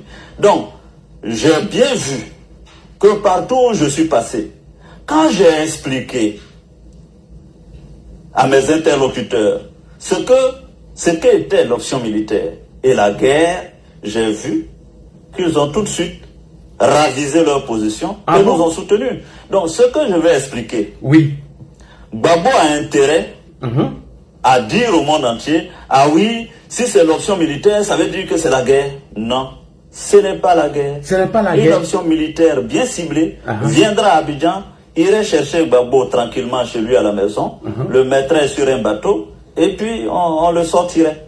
Vous voyez ce que je veux dire? Voilà. Et la Côte d'Ivoire vivrait tranquillement. Et c'est ce qu'on devait faire au Niger, pour enlever Tiani, et les Nigériens allaient vivre tranquillement. Sans aucun souci. Sans aucun et nous souci. avons eu cette expérience en Côte d'Ivoire. Uh-huh. Quand en 2000, Gbagbo s'est retrouvé face à un militaire, général de surcroît, ancien chef d'état-major, chef de l'État, il n'y a pas eu la guerre en Côte d'Ivoire. Pourquoi lui qui n'est pas militaire, on ferait une guerre pour lui? On a enlevé Gueye en Côte d'Ivoire sans faire de guerre. Lui qui était général, ancien chef d'état-major, chef de l'État, Gbagbo se donne trop d'importance. L'option militaire, c'est une opération qui durerait quelques heures, on l'enlèverait, les populations descendraient dans les rues, ce serait donc la jubilation, l'extase dans les rues, et puis c'est terminé, une paille sera tournée. Merci beaucoup. Et c'est comme ça, Tiani devait être enlevé, et une paille serait tournée. Alors, la mission de l'option militaire qui devait avoir lieu au Niger n'était pas la guerre. Donc vous avez menti aux gens, monsieur Tiani. Monsieur Tiani. Et pourtant, toi, le général Tiani, tu as fait croire au monde entier que la Côte d'Ivoire, à travers le président Ouattara, voulait aller faire la guerre contre l'État du Niger. C'est ce que tu as fait croire à tout le monde, Tiani. Que la Côte d'Ivoire partait faire la guerre contre l'État du Niger. Ce n'est pas sérieux. Monsieur Tiani, ce n'est pas sérieux. Est-ce que tu as condamné, que tu viens d'avouer ce que tu as dit là? Est-ce que tu as condamné ça? Tu n'as pas condamné. Tu as fait la même chose en prenant une mission de l'ONU en Côte d'Ivoire. Et pourtant, le président Alassane Ouattara est un homme de mission et de parole. Il soutenait militairement, dans le cadre de l'ONU et de la CEDEAO, toutes les actions militaires. C'est la même chose. Si le Niger a soutenu la CEDEAO dans le cadre d'une mission militaire, mais c'est ce que le président Ouattara a fait. Et vous avez menti sur lui en faisant croire qu'il partait faire la guerre à l'État du Niger. Et aujourd'hui, tu viens t'asseoir gaillardement devant nous que toi et le Niger, vous avez participé à une mission de l'ONU et de la CEDEAO et vous avez même donné un bataillon. J'ai dit, vous allez déposer à dos. Continuez de faire les interviews. Ta parole, ça là, on va mettre ça au placard. Et on va aller à ça partout pour aller faire les débats avec ton Guillaume Kibafouri Soro. Et je vais appeler ici Soro Guillaume. Comme il est dans l'AES aujourd'hui, il va venir témoigner. Est-ce que si les pères de la CEDEAO demandent une mission au président Ouattara, il peut refuser? Non. Ouattara n'a pas refusé, comme le Niger n'a pas refusé de donner un bataillon dans le cadre de l'ONU et de la CEDEAO pour venir à une mission militaire en Côte d'Ivoire. Et toi, Tiani, dans pourri là, tu étais dedans. Et c'est la même mission qu'on devait mener chez toi. Et tu sors ta grande gueule là, tu viens raconter des bêtises que l'État de Côte d'Ivoire va aller faire la guerre, toi. Aujourd'hui, tu viens de te désavouer. Continuez, Ado là, il parle pas. Alassane Ouattara, il parle pas beaucoup. Vous là, vous allez vous laisser ici. Donc, Guillaume Soro, alors, est-ce que, quand Tiani dit qu'eux sont venus participer à une mission de l'ONU, est-ce que les mêmes gants de l'ONU, eux de la CEDEAO, s'ils demandent au président Ouattara de participer à ce genre de mission, est-ce qu'il peut refuser? Puisque le Niger n'a pas refusé, pourquoi c'est Alassane Ouattara qui va refuser de donner des militaires pour aller participer à une mission de la CEDEAO au Niger? Vas-y, Guillaume Soro. La deuxième chose, en ce qui concerne... Vas-y, Guillaume Soro. Tu es dans l'AES, non? Faut blanchir Ado. On continue. La deuxième chose, en ce qui concerne le cas du déploiement de forces militaires de la Côte d'Ivoire, ça relève donc du président de la République. Et le président de la République suit attentivement ces questions-là. Vous vous souviendrez que quand il y avait des difficultés au Mali... Vous vous souvenez, quand il y avait des difficultés au Mali, oui, le président de la République, de façon spontanée, a accepté d'envoyer des troupes au Mali. Donc, quand il y avait des difficultés au Mali, Alassane Ouattara a accepté de façon spontanée de donner des militaires pour aller participer à une mission de la CEDEAO là-bas. Mais c'est la même CEDEAO encore qui a demandé au président de donner des soldats pour aller participer à la même mission au Niger. Et vous avez crié au loup. Guillaume Soro, tu as vu comment tu es incohérent? Tu as vu comment tu fous rien? Vas-y. Ah oui. Donc, s'il y a un cadre approprié où les chefs d'État de la sous-région s'asseyent, ou du continent, je n'en sais rien, et qu'il faille que la Côte d'Ivoire contribue dans la solidarité, je ne pense pas que le président Ouattara soit quelqu'un à renoncer à être solidaire avec ses pairs. Ah bon? Donc si la CEDEAO et ses pairs s'asseyent dans le cadre d'une mission et ils demandent l'aide au président Ouattara, je ne pense pas qu'Alassane Ouattara puisse refuser à aider cette CEDEAO. Mais c'est la même mission qu'on devait mener au Niger. Et aujourd'hui, tu as oublié tout ce que tu as dit. Tu as mis dans la tête de tes partisans et des Nigériens que la Côte d'Ivoire partait faire la guerre au Niger. Guillaume Soro. Alors, Tiani est venu sur le terrain de Soro. Quand il dit, plus loin encore, dans sa vidéo, le putschiste du Niger, Abdraman Tiani, dit qu'en avril 2004, je vous ai dit bien, il dit qu'il est arrivé en avril 2004. Il dit qu'il est arrivé en avril 2004 en Côte d'Ivoire. Abdraman Tiani est revenu. Il dit qu'en 2004, il a vu l'armée française plier la BCAO de Bouaké, de Mans et de Korogo. Ouais. Tiani, ouais. Attendez, il y a ça là, ouais. Hein? Non, le monsieur là, il ment même. On va déconstruire ça. Quand je vous dis que c'est Guillaume Soro qui est derrière là, Tiani là, voici la preuve. Abdraman Tiani dit, il est arrivé en avril 2004 en Côte d'Ivoire. Et il dit qu'en 2004, lui Tiani, il a vu l'armée française plier la BCAO de Bouaké, de Mans et de Korogo. Ah Tiani, on peut mentir comme ça? Alors que la BCAO de Bouaké et de Mans a été pliée en 2003 par Guillaume Soro. Par Guillaume Soro. Par Guillaume Soro. Dans les Soroistes, on brandit ça. Ouais, Tiani vient de blanchir Soro. Tiani, mais on peut mentir comme ça? On va vous faire la VAR. On va vous faire la VAR. Quand il dit tous les jours que derrière le discours de Tiani, c'est Guillaume Soro, voici la preuve. J'ai vu le propagandiste John. Oui, il vient de blanchir Soro. Il vient de blanchir Soro. Toi, Ladi, là, les Sorois ne peuvent jamais t'aimer. Ladi Chérif, toi, les Sorois ne vont jamais t'aimer. Alors, on va écouter Tiani. Il dit qu'en 2004, lui, il a vu l'armée française en train de plier la BCAO de Bouaké et de Mans et de Korogo. Ah, Tiani, il fallait faire une petite vidéo de regarder Tiani. Alors que les vagues ont été pliées en 2003. Toi, tu dis que tu es arrivé en avril 2004. Et en 2004, là, lui, Tiani, il a vu l'armée française plier la BCAO de Bouaké, de Mans et de Korogo. Tiani, on peut me dire comme ça. Les oreilles, là, tu viens de briser votre espoir. Hein? Et peut-être qu'il a dit, non, demain, il ne commence pas vite. Demain, on va dire qu'il commence à 13h30. Donc, il y a 30 minutes de sommeil. Et je ne vais pas dormir trop d'air. On est arrivé à retard au pays. J'ai dit, tous les soleils se sont accrochés dessus. John, oui, venez, révélation. Hey, John Mickey. Hey, Tiani vient de casser le papou. Tiani fort. Tiani fort. Et puis il y a un Togolais aussi, il est venu. Oh, Tiani fort. Zazo fallait me demander, j'allais te donner les réponses là sur le panel. Mais bravo à toi quand même, toi et Chou Papi. Bravo à vous. Tiani, c'est un matin. Hey, Tiani. Bon, à ce moment, lui n'a même pas l'aller pour filmer un peu, pour garder ou bien faire le rapport. Tapotez les gars, tapotez. Tous ces éléments-là, on va vous donner. Le jour où vous retrouvez sur un panel là, ils n'ont qu'à venir dire dans les béves que Tiani dit que c'est pas Guillaume Soro qui a plié la BCAO de Bouaké, de Mans et de Korogo. Ils n'ont pas venir. Et parce que nous, on ne les voit pas. Il est 2h du matin, vous êtes presque 900 personnes. Tapotez et partagez. Tapotez et partagez, les gars. Tapotez. Le live devient choc maintenant. C'est maintenant le live devient intéressant. En Côte d'Ivoire, là, on va le déconstruire là-bas. En Côte d'Ivoire, mais il ne peut pas. Tiani ne peut pas. S'il prend care, il dort. Il connaît? Tiani. Nous-mêmes, nos Didier, nous, on déconstruit, c'est pas toi. Donc, on va écouter Tiani. Abdraman Tiani, il va blanchir Soro. Abdraman Tiani, qui part. Qu'est-ce va-t-il faire? Abdourahmane Tiani qui a la balle. Il va blanchir Guillaume Kibavouri Soro. Tiani.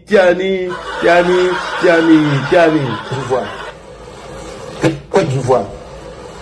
Les soldats français ont pillé la banque du Congo, de Boaké, et toutes les grandes villes où il y avait des dizaines de millions, centaines de millions de francs CFA. La seule chose, c'est qu'ils ne pouvaient pas aller en France avec les CFA puisque personne ne va leur échanger. Ils étaient obligés de dépenser ça sur place en Côte d'Ivoire. Ce n'est pas des Nigériens qui ont pillé, c'est des Français au début, leurs amis avec lesquels ils s'accoquinent. Côte d'Ivoire. Ok. Je vais vous donner une preuve d'abord avant de commencer. Allez-y sur Google, hein, vous tapez casse de la BCAO. Vous allez voir, ça va vous donner la date. Que Tiani est un menteur. Allez-y sur Google. Hein. Si vous dites c'est faux, allez-y sur Google. Vous tapez, je vous demande déjà, vous tapez casse de la BCAO de Mont de Boaké de Korogo.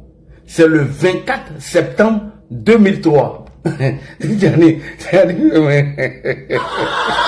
voilà, moi. Papa n'a doyi. Ah, papa n'a doyi. Moi, je suis parti sur Google. Je vais vous montrer. Je vous montre la date pour être cohérent avec moi-même. On va sur Google, vous allez voir. Vous allez sur Google, vous tapez, vous allez voir. C'est là. Rien ne se cache. Hein. Tu ne peux rien cacher, Joe. Tous ceux qui ont des téléphones là, tapez.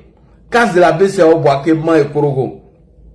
Tiani dit qu'il est arrivé, lui, Tiani, en avril 2004, en Côte d'Ivoire. Et en 2004, Tiani dit, lui, il a vu l'armée française. Tiani dit qu'il a vu l'armée française plier la BCAO de Boaké et de Man et de Korogo. Donc, je vous attends, hein, quand vous avez fini là, moi, je vais vous montrer la capture d'écran. Capture d'écran, c'est là, je suis allé sur Google. J'ai tapé, vous allez voir. Et on va venir dans réponse à ça. Tiens, nous prend pour les zozo. Les sokotis, non, Guillaume Soro et sa bande, c'est des mythomanes. Quand il vous dit que Soro, Guillaume et sa bande, c'est des menteurs. Voilà. Je vais vous montrer ici. Vous allez sur Google, vous tapez. Je vais lire ça devant vous. Et on va inviter ici un témoin de la rébellion. Un témoin de la casse de la BCAO. Lui, il s'appelle Kader Doumbouya. Je répète. Lui, il s'appelle Kader Doumbouya. Ok. Oh, tiens, il faut quitter devant moi, là. Kawa, là. Voilà, TikTok. Quand vous êtes les plus nombreux, je vous montre. Vous allez. Vous voyez, on lit ensemble. Casse de la BCAO. Et l'attaque est l'attaque pardonnez. Casse de la BCAO. Elle attaque le 24 septembre 2003 l'agence de la BCAO centrale des États de l'Afrique de l'Ouest, la BCAO de Boaké, la BCAO à Boaké, alors sous le contrôle de la rébellion de Guillaume Soro, entre 16 et 20 milliards de francs CFA, entre 24 et 30 millions d'euros auraient été dérobés. Hein, Soro Guillaume est milliardaire. Allahu Akbar. Soro Guillaume est milliardaire. Voilà. Tu as Soro Guillaume est milliardaire. Ah! Moulin, voilà, tiens. Soro Guillaume a l'argent de. Donc vous avez vu, non? Voilà, c'est ici. La casse de la BCAO. Elle attaque le 24 septembre 2003 de l'agence de la BCAO centrale des États de l'Afrique de l'Ouest, la BCAO à Boaké. Alors, sous contrôle de la rébellion de Guillaume Soro, entre 16 et 20 milliards de francs CFA, entre 24 et 30 millions d'euros auraient été dérobés. Alors, on revient maintenant à nos sujets. Monsieur Tiani a menti le 24 septembre 2003, la BCAO de Boaké, de Man et de Korogo a été cassée. On revient à Tiani qu'il arrivait en Côte d'Ivoire, mais soudain, Tiani à assister à la tête de la BCEAO. Est-ce que ça ne vous étonne pas? C'est pas Guillaume Soro qui est derrière là. Écoutez. Le président français, contre la Banque centrale du Congo, de Boaké, et toutes les grandes villes où il y avait des dépôts. Ils transportaient par millions, par dizaines de millions, centaines de millions de francs CFA. La seule chance, c'est qu'ils ne pouvaient pas aller en France avec les CFA puisque personne ne va leur échanger. Ils étaient obligés de dépenser ça sur place en Côte d'Ivoire. Donc les gars là ont pu dépenser entre 30 et 24 millions d'euros, c'est-à-dire entre 16 et 120 milliards de francs CFA. Vous voyez comment le monsieur ment. Lui, il est arrivé en avril 2004 en Côte d'Ivoire. Alors que la banque a été attaquée, a été cassée le 24 septembre 2003. Tiani, c'est un menteur. Quand je vous dis que c'est Guillaume Soro qui est caché derrière le discours d'Aboudraman Tiani, voici l'exemple que je viens de vous montrer. Donc c'est archi faux. Tiani, tu mens, c'est faux. Vous êtes arrivé en Côte d'Ivoire en avril 2004. Comment avez-vous fait pour assister à la casse de la BCEAO à Man et à Boaké et à Korogo? Surtout que la BCEAO, la casse de la BCEAO à Boaké, à Korogo et à Man sont passées en septembre 2003, juste après l'arrestation de Ibrahima Koulibaly en France. La banque de la BCEAO de Boaké, de Korogo et de Man, ils ont cassé la banque en septembre 2003 après l'arrestation de IB. Après l'arrestation de IB en France, les banques là ont été cassées par Soro Guillaume. Tiani, quand vous parlez là, sans preuve comme ça, le camp de Soro Guillaume va se saisir de ce gros mensonge et dit que le général Tiani vient de dédouaner Guillaume Soro dans la casse de la BCEAO de Boaké, de Korogo et de Man. Et c'est ce que les Soroistes sont en train de relayer aujourd'hui. Toi, tu n'étais pas là-bas en 2003 et tu viens mentir devant tout le monde. Comme Google vient de nous montrer et que la banque a été cassée en 2003 et Tiani parle que lui est arrivé en 2004 en Côte d'Ivoire, alors on va écouter M. Kader Doumbia, un pro Ibrahima Koulibaly dit IP. On va écouter M. Kader Doumbia, était dans la rébellion. Il était le président de l'association des victimes contre M. Guillaume Soro. Il était le président de l'association Les victimes de Soro Guillaume. M. Kader Doumbia était dans la rébellion. Il est le président de l'association des victimes de Guillaume Tibafori Soro. On va l'écouter puisque nous venons de montrer sur Google que la date qu'on vient de donner est exacte, mais il faut appeler un témoin vivant qui était dans la rébellion. Contrairement aux allégations et aux mensonges de M. Aboudraman Tiani qui veut blanchir coûte que coûte Guillaume Soro. Et quand je vous dis que c'est derrière, quand vous écoutez Tiani, c'est Guillaume Soro, vous entendez derrière. Les accusations farfelues de M. Tiani à l'encontre du président Ouattara, je vous ai dit que c'est Guillaume Soro qui est caché derrière la preuve.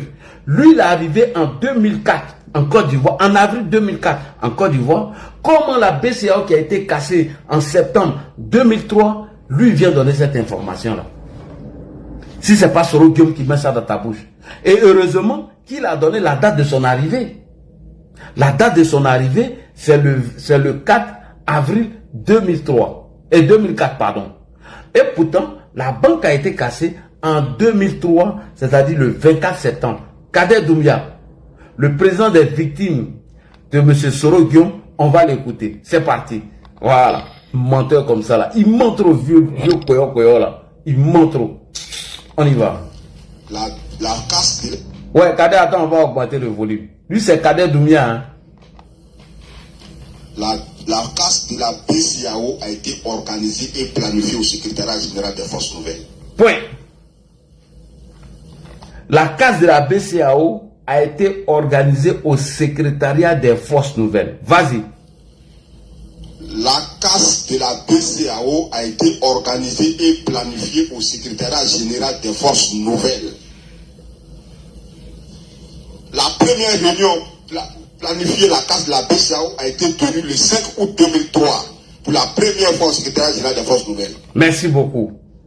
Attends, les TikTokers vont te voir, M. Doumbia. M. Doumbia Kader. Je vais montrer un peu ton visage. Voilà. Désolé, vous êtes mort dans le film. Hein. Tant que là, est là, vos diffamations ne vont pas passer. Oui, vas-y, Kader. Kader Doumbia.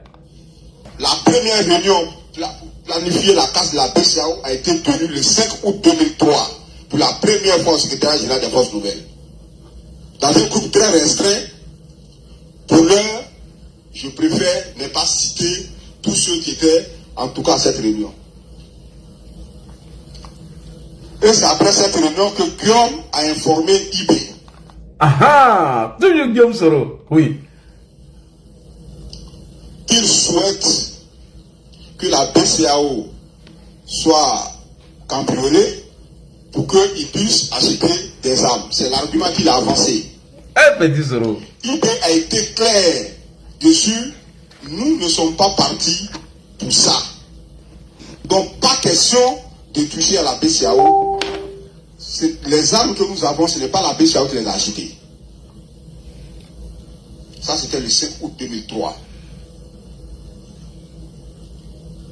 Le 23 août 2003, IB est arrêté. Le 23 août 2003, IB est arrêté. Retenez bien la date.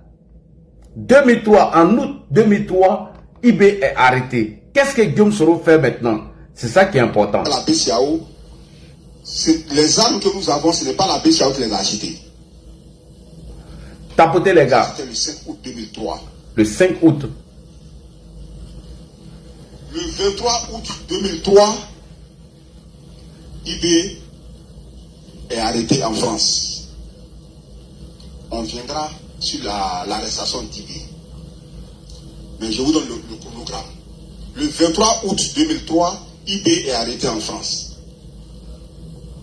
Le 19 septembre, lorsqu'ils étaient sûrs que IB ne pouvait pas revenir, le 19 septembre, il y a eu une seconde réunion pour mettre en exécution le cambriolage qui devait faire sur la BCAO de Poitiers. 2003. Le 19 septembre 2003. C'est après cette réunion que le 24 septembre, c'est-à-dire 31 jours après l'arrestation d'IB en France, que la banque a été cambriolée. Avec le secrétariat général des forces nouvelles à la tête. Ce n'est pas les chefs militaires qui ont émis l'idée, ce n'est pas les chefs militaires qui ont commencé le cambriolage. Le cambriolage de la BCAO de Poitiers est parti du secrétariat général. Et qui était au secrétariat général? Guillaume Soro. Tu ne peux pas blanchir Soro, Tiani. Nous, on connaît Soro. Tu ne peux pas blanchir Soro. Soro, on connaît son histoire. Et Dieu est fou, hein? Et toi, tu es arrivé en avril 2004. Alors qu'ils ont cambriolé la banque depuis septembre 2003. Vas-y, Kader. Mais le plan funeste, le plan machiavélique qui a été arrêté à cette réunion du 19 septembre 2003 par le secrétariat général des forces nouvelles, après le cambriolage du secrétariat et de quelques chefs qui devaient se servir, il fallait trouver le moyen de faire venir les petits soldats et les jeunes de la ville à la banque pour se servir. Et c'est en cela qu'ils ont commencé à tirer sur les enfants des gens avec des 12-7, des A52, des Kalash. On nous dit officiellement qu'il y a eu 30 morts. Non, il y a eu plus de 80 morts devant la banque. Point. Et ça, c'est le travail de Guillaume Soro que Tiani était venu nettoyer. Donc Tiani, en mentant, qu'en 2004, quand lui il est arrivé en Côte d'Ivoire, et que lui il a vu l'armée française piller les banques de la BCAO de Boaké, de Korogo et de Mans, automatiquement, matin bonheur, Nana Kaba est sorti avec le relais John. Tiani vient de casser les papos, Tiani vient de casser les papos, alors que c'est archi faux. Et c'est pourquoi je vous ai dit de retenir la date du 4 avril 2004, là où Tiani est arrivé en mission en Côte d'Ivoire. Alors que l'action de casse de la BCAO a eu lieu après l'arrestation de IB en août, c'est ce qu'il a dit, hein, je crois, août ou quoi, en France. Dès qu'ils ont arrêté IB en France, c'est le secrétariat général qui était piloté par Guillaume Soro, avec des fessis à la tête là-bas, qu'ils ont organisé la casse de la BCAO. Toi, Tiani, comment est-ce que...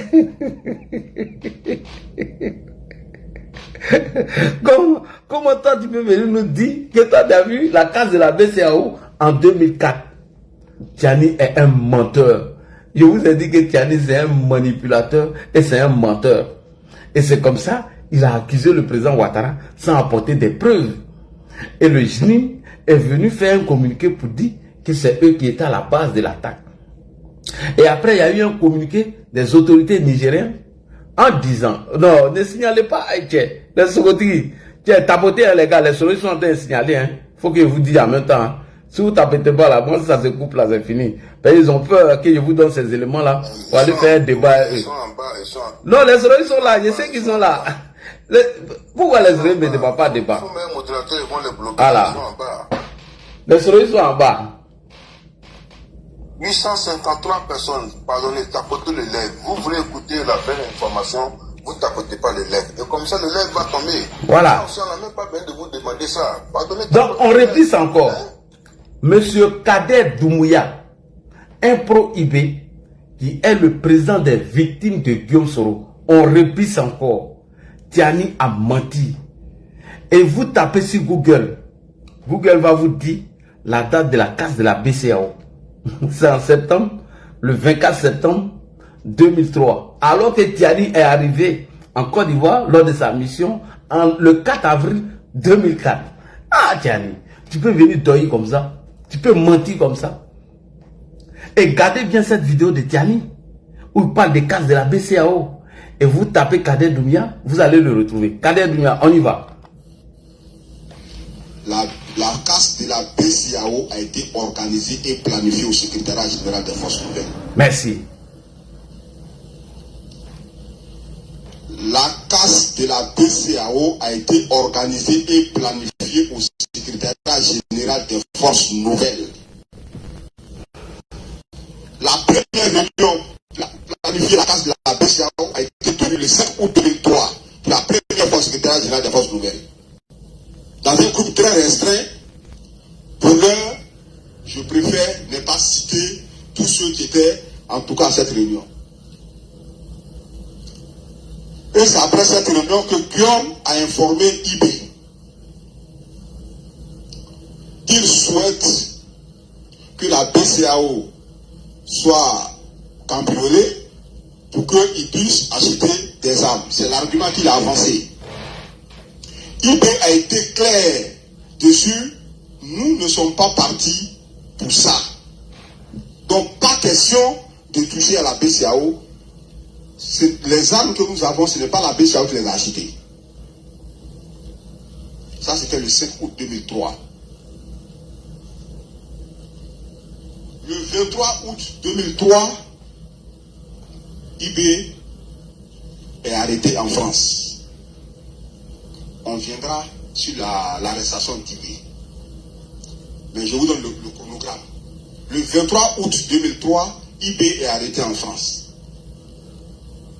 Le 19 septembre, lorsqu'ils étaient sûrs que IB ne pouvait pas revenir, le 19 septembre, il y a eu une seconde réunion pour mettre en exécution le cambriolage qu'ils devaient faire sur la BCAO de Poitiers.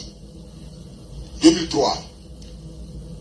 Le 19 septembre 2003. C'est après cette réunion que le 24 septembre, c'est-à-dire 31 jours après l'arrestation d'IB en France, que la banque a été cambriolée, avec le secrétariat général des forces nouvelles à la tête. Ce n'est pas les chefs militaires qui ont émis l'idée, ce n'est pas les chefs militaires qui ont commencé le cambriolage. Le cambriolage de la BCAO de Poitiers est parti du secrétariat général. Ah, Soro. Mais le plan funeste, le plan machiavélique qui a été arrêté à cette réunion du 19 septembre 2003 par le secrétariat général des forces nouvelles, après le cambriolage du secrétariat et de quelques chefs qui devaient se servir, il fallait trouver le moyen de faire venir les petits soldats et les jeunes de la ville à la banque pour se servir.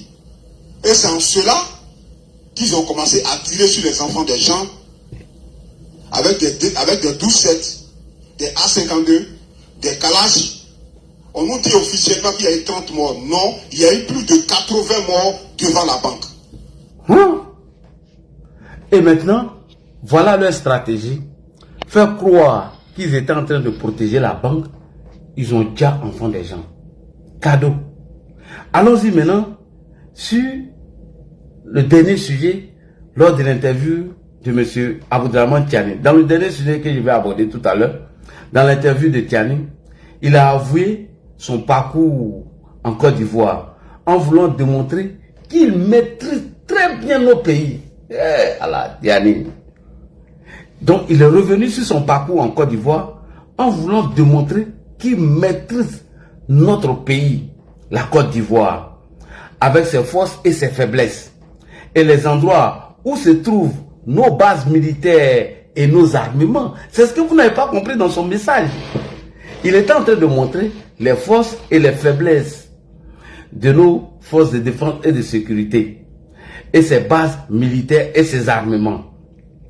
C'est un message que Tiani était en train de transmettre.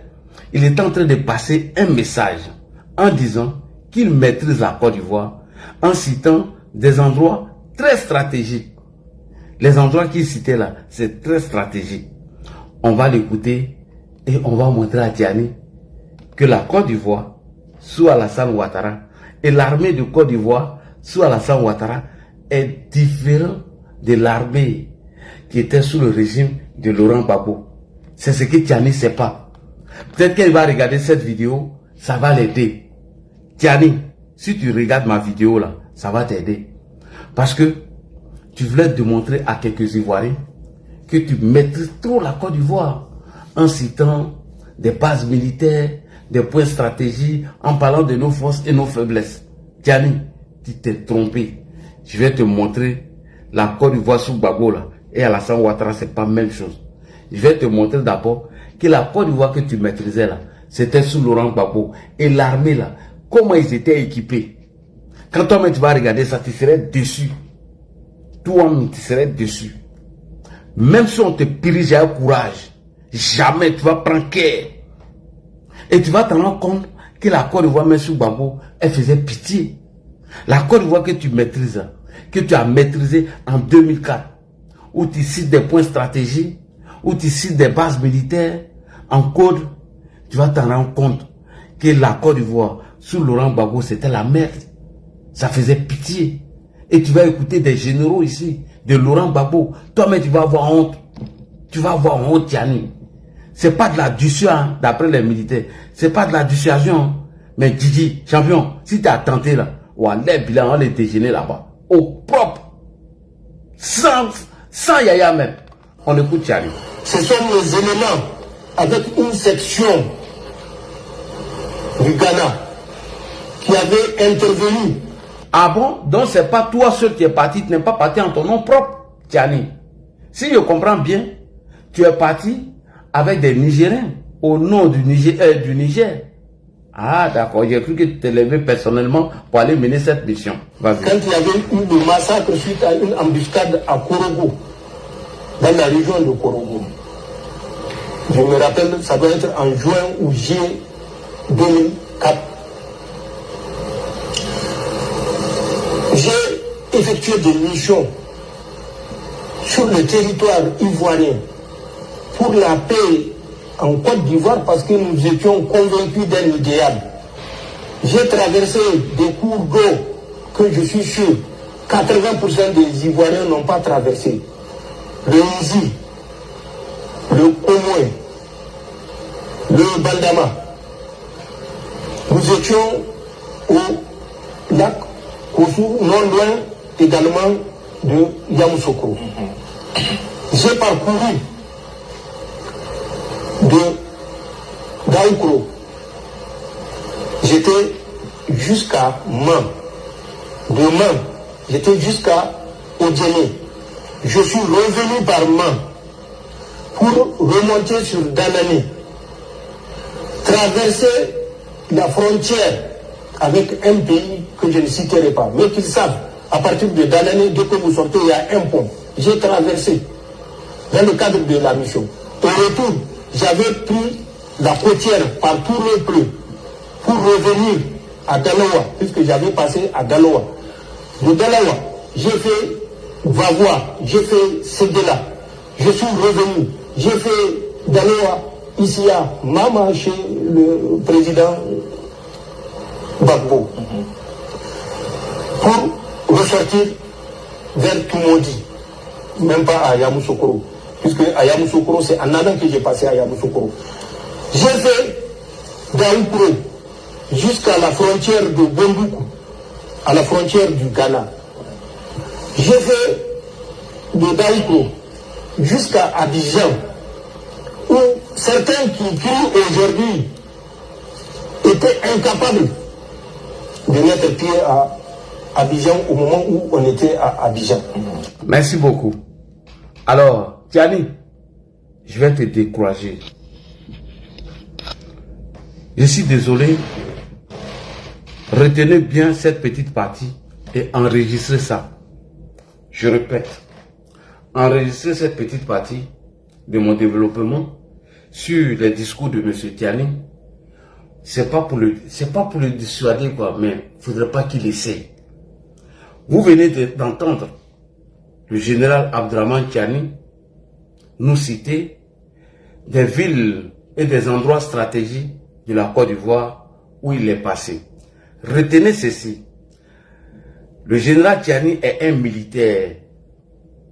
Et quand un militaire parle ainsi, ça veut dire qu'il a fait du repérage. C'est-à-dire qu'il a repéré des endroits.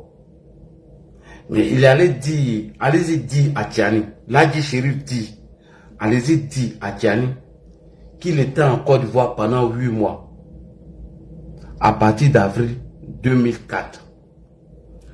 Dites à Tiani que Ladji Chérif dit que la Côte d'Ivoire militaire sous Laurent Gbagbo n'est pas la même Côte d'Ivoire militaire sous le président Alassane Ouattara.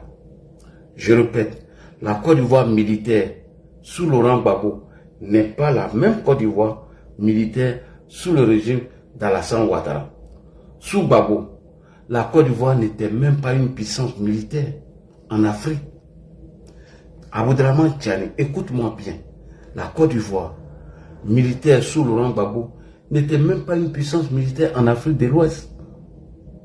Mais sous Alassane Ouattara, la Côte d'Ivoire est devenue une grande puissance militaire reconnue en Afrique de l'Ouest et en Afrique en général. C'est ce qui te trompe. Donc, s'il veut essayer, ça serait une défaite assurée. Moi, Ladji, je suis convaincu de ça. Si tu veux essayer, là, ça serait une défaite assurée. Parce qu'aujourd'hui, la Côte d'Ivoire a une armée solide, bien entraînée et bien équipée.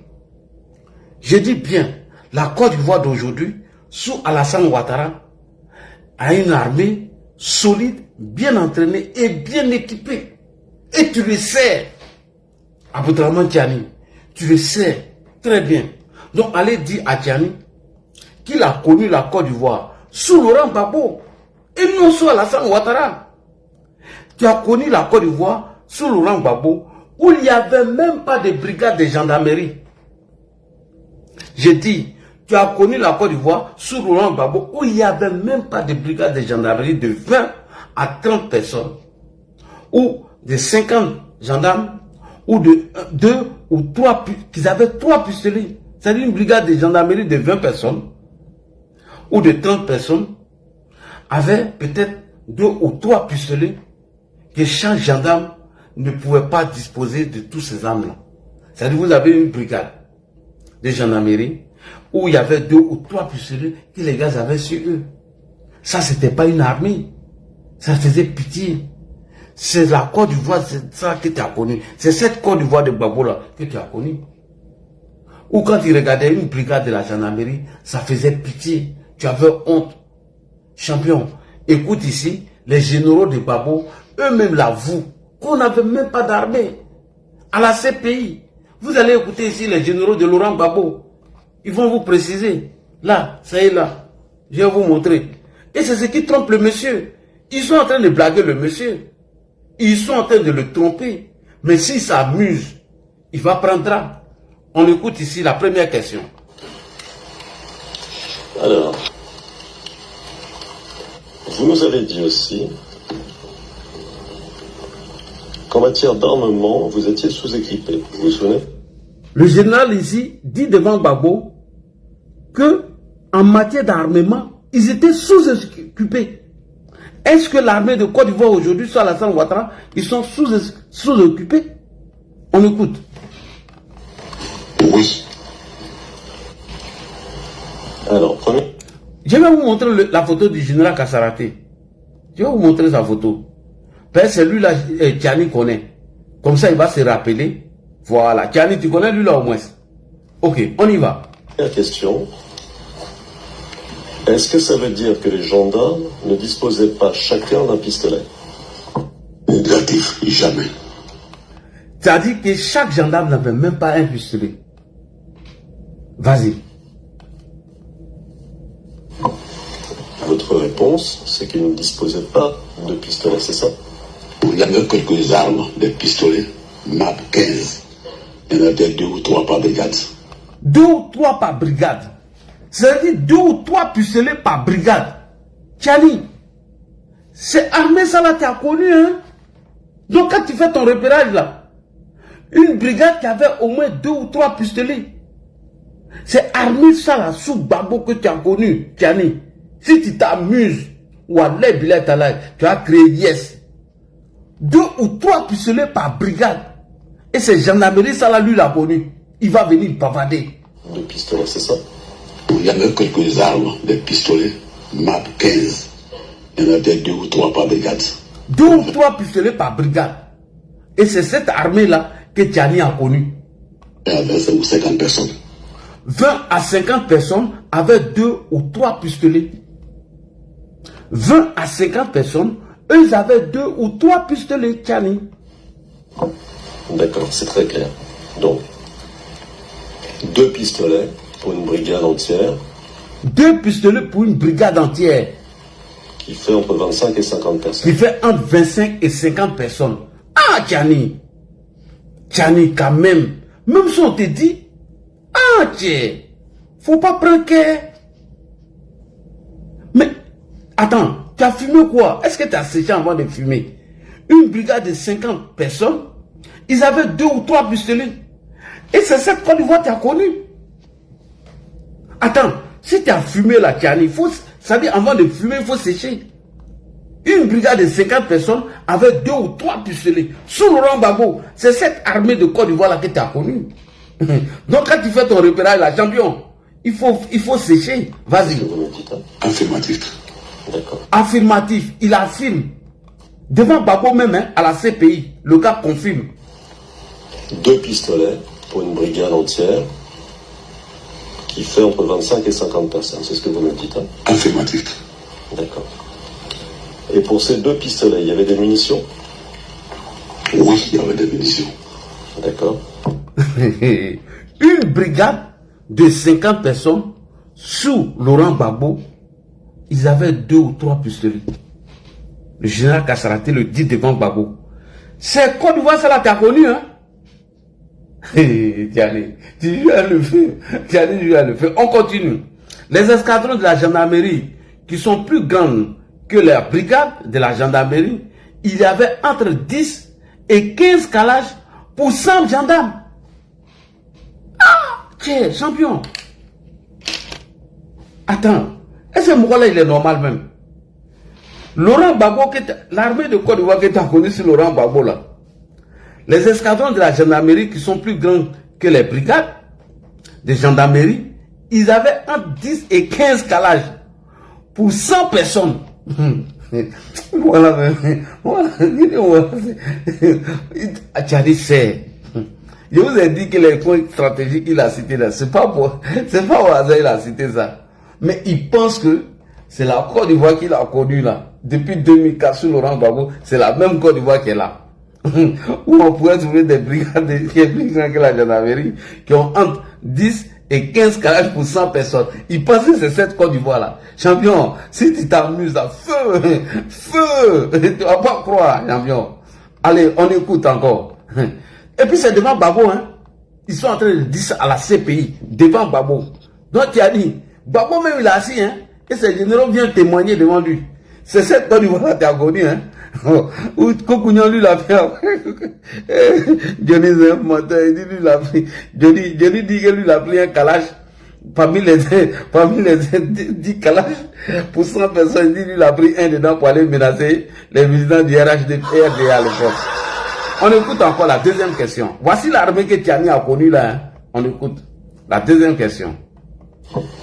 Est-ce que les brigades ou d'autres unités de gendarmerie disposaient de Kalachnikov, par exemple, ou d'armes. Est-ce que d'autres brigades disposaient des Kalachnikov, par exemple? Un peu plus lourdes que des simples pistolets.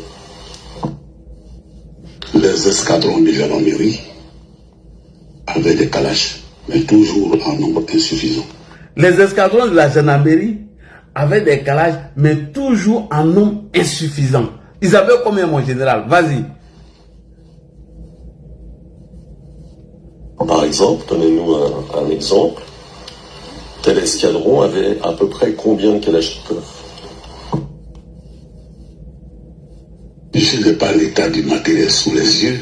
On peut compter 10-15 par escadron. 10-15 par escadron. Allahu Akbar. Et Allah. Non, les gens blaguent mon là. Guillaume sera en train de tromper mon là. Et puis Gbagbo assis, hein. Regardez, Gbagbo assis. Son général est en train de lui dire que notre armée était sous-équipée. Sous-équipée. Voilà Gbagbo est là. Vous voyez? Son général est en train de dire, phare devant lui. Et c'est cette... Et c'est ça... Vas-y. On sent un peu plus de personnes. D'accord. Donc, les unités d'intervention, ce que vous nous dites, hein, j'essaie de bien comprendre. Les unités d'intervention, elles, contrairement aux brigades, disposaient de Kalachnikov, mais très peu, puisque vous nous dites que vous avez dit combien? 15, je crois? 10-15. 10-15. Toute réserve, 10-15, je ne comptais pas au quotidien. D'accord. 10-15 pour 100 personnes. 10-15 pour un escadron entier qui a fait à peu près entre 100 et 150 personnes, c'est ça? Affirmatif. Un escadron de 100 personnes, ils avaient entre 10 et 15 Kalachnikov. Et c'est cette Côte d'Ivoire de Tiani là, et c'est cette Côte d'Ivoire de Gbagbo que Tiani a connu. Tiani, vraiment, les gens disent que tu es gawa, hein, mais tu fais exprès. Il fait exprès. Tiani fait exprès. Côte d'Ivoire t'a connu là, ça c'était sous Gbagbo, hein. C'est-à-dire un escadron de la gendarmerie qui compose entre 100 et 150 personnes avec 10 ou 15 Kalachnikov. Mon ami Kokounian dit lui, il a vu un Kalach dedans pour menacer les militants du RDR quand on programmait les résultats des élections. Eh Kokounian. Mon ami Kokounian. Jenny, c'est un matin. Un escadron qui compose entre 100 et 150 personnes avec 10 ou 15 Kalachnikov. Bon, je ne sais pas comment, Johnny, toi, tu es le plus petit. Toi, tu as vu avoir même Zafaïro, dessin animé qui est plus grand que toi, lui, il n'a pas eu un calage dedans. Johnny dit, lui, il a pris un calage dedans. Quand ils ont proclamé les premiers résultats, lui, il a pris ça pour mélanger les militants de RDR. Vous dites quoi ici? Hein? Johnny, ouais, ça c'est un deuil, man. Un pouvoir qui était assisté deuil. Bon, Johnny, c'est pas grave, hein, t'as pris balle perdue comme ça. Donc, un escadron de la gendarmerie qui compose entre 100 et 150 personnes, ils avaient 15 calages, ou 10 calages. Et c'est ça que Tiani a connu. Sous le règne de Gbagbo. Et il pense que ces points stratégiques qu'il a cités, c'est la même Côte d'Ivoire là, actuellement là. Non, Tiani, tu t'es trompé. On continue. Au niveau des véhicules, pour travailler et les patrouilles, dans chaque brigade de gendarmerie composée de 20 à 50 gendarmes, il y avait un seul véhicule pour tous. Il y avait un véhicule pour tous. Et dans l'escadron des gendarmeries composé de plus de 100 personnes, il y avait aussi 2 ou 3 véhicules au maximum pour plus de 100 gendarmes. Botiani, c'est cette Côte d'Ivoire-là qui a connu. Tu peux pas, il faut arrêter. On écoute encore le général. Vous allez écouter. Donc, Tiani, tu fais un mauvais calcul. L'Adi Chérif te dit que tu fais un mauvais calcul. On y va, mon général. Vous avez dit que vous n'aviez pas de véhicule pour accomplir vos missions. Vous vous souvenez? Ils n'avaient pas de véhicule pour accomplir leur mission. Ah, Tiani. Alors, quand tu connais l'armée sous le gouvernement Gbagbo, tu avais comparé ça à Dado. On y va. Ça, c'est armée de Gbagbo, hein. Écoutez. Affirmatif. Vous nous avez dit que vous n'aviez pas de véhicule pour accomplir vos missions. Vous vous souvenez de ça? Affirmatif. Est-ce que vous savez, même de manière approximative, quel était le nombre de véhicules à la disposition de la gendarmerie d'Abidjan au jour du second tour des élections présidentielles? Au niveau des brigades, il y en a 5 ou 6 ou 8. On peut compter un véhicule par brigade. Un véhicule par brigade.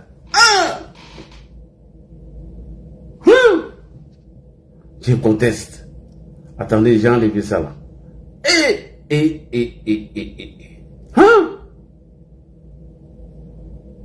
Non, j'ai contesté. Je conteste. Non, non, non, non, non, non, non, non, non, non. C'est pas possible. Non, c'est pas possible. Ah, Tiani, ça va. Tiani, moi-même, je te demande pardon, pardon même. L'Adi Chérif te demande pardon. Faut pas prendre care, Wallah. Faut pas prendre care. Moi-même, je te demande pardon. Je te demande pardon. On y va, mon général. On y va. Même de manière approximative, quel était le nombre de véhicules à la disposition de la gendarmerie d'Abidjan au jour du second tour des élections présidentielles? Quel était le nombre de véhicules à la disposition de la gendarmerie d'Abidjan au cours du deuxième tour des élections présidentielles? Au niveau des brigades, il y en a 5 ou 6 ou 8. Au niveau des brigades, il y en a 5 ou 6. On peut compter un véhicule par brigade. Un véhicule par brigade. Plus de combien de personnes? Plus de 100 personnes. Ils ont un véhicule. Ah!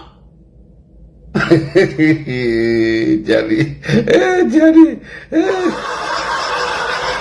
Pour les escadrons, 2 ou 3 véhicules au maximum. 2 ou 3 véhicules pour les escadrons. Alors on va faire, si vous permettez, un calcul. Ça fait combien en tout, à peu près? Avec votre permission, donc je reprends. Nous avons une brigade à Nyama, un véhicule. La brigade à Bobo a un véhicule. La brigade routière d'Aba a un véhicule. La brigade de Trècheville a un véhicule. La brigade de Portbou a un véhicule. La brigade de Komassi a un véhicule. Ça fait aussi véhicule. Les escadrons, l'escadron d'Aboboga avait un véhicule. Celui de Yopougon un véhicule. L'escadron d'Agba avait un véhicule. Komassi, je crois, 2 véhicules. Ça fait aussi 7 véhicules. 7 véhicules. Et c'est sur ces 14 véhicules, est-ce que ces 14 véhicules étaient tous en état de fonctionnement? Négatif. 14 véhicules pour toute la gendarmerie d'Abidjan. Est-ce que tous ces 14 véhicules-là même là fonctionnaient bien? Il dit non. On appelait ça le cimetière des véhicules. Tout était en panne pratiquement. Et tous les véhicules-là étaient en panne. Donc il y en avait combien sur les 14 qui fonctionnaient à peu près normalement? Pour, disons, la moitié, 7 ou 8. C'est la moitié qui fonctionnait. C'est-à-dire entre les 14 véhicules pour toute la brigade ou les escadrons d'Abidjan, 14 véhicules et c'est la moitié qui fonctionnait. Devant Babou, il est en train de dire ça. Hein? D'accord. C'est pas possible. Mais Tiani, t'as fumé quoi? Et c'est la Côte d'Ivoire qui... Attends. Et c'est cette Côte d'Ivoire-là donc... Attends. Il dit dans tous ces véhicules-là de la gendarmerie, qui étaient au nombre de 14, plus la moitié était en panne. Ah! Attends, ça c'est l'armée de Côte d'Ivoire sous Gbagbo. Et c'est sur ces 14 véhicules, est-ce que ces 14 véhicules étaient tous en état de fonctionnement? Négatif. Négatif. On appelait ça le cimetière des véhicules. Tout était en panne pratiquement. Tout était en panne. Donc il y en avait combien sur les 14 qui fonctionnaient à peu près normalement? Disons la moitié, 7 ou 8. C'est la moitié des véhicules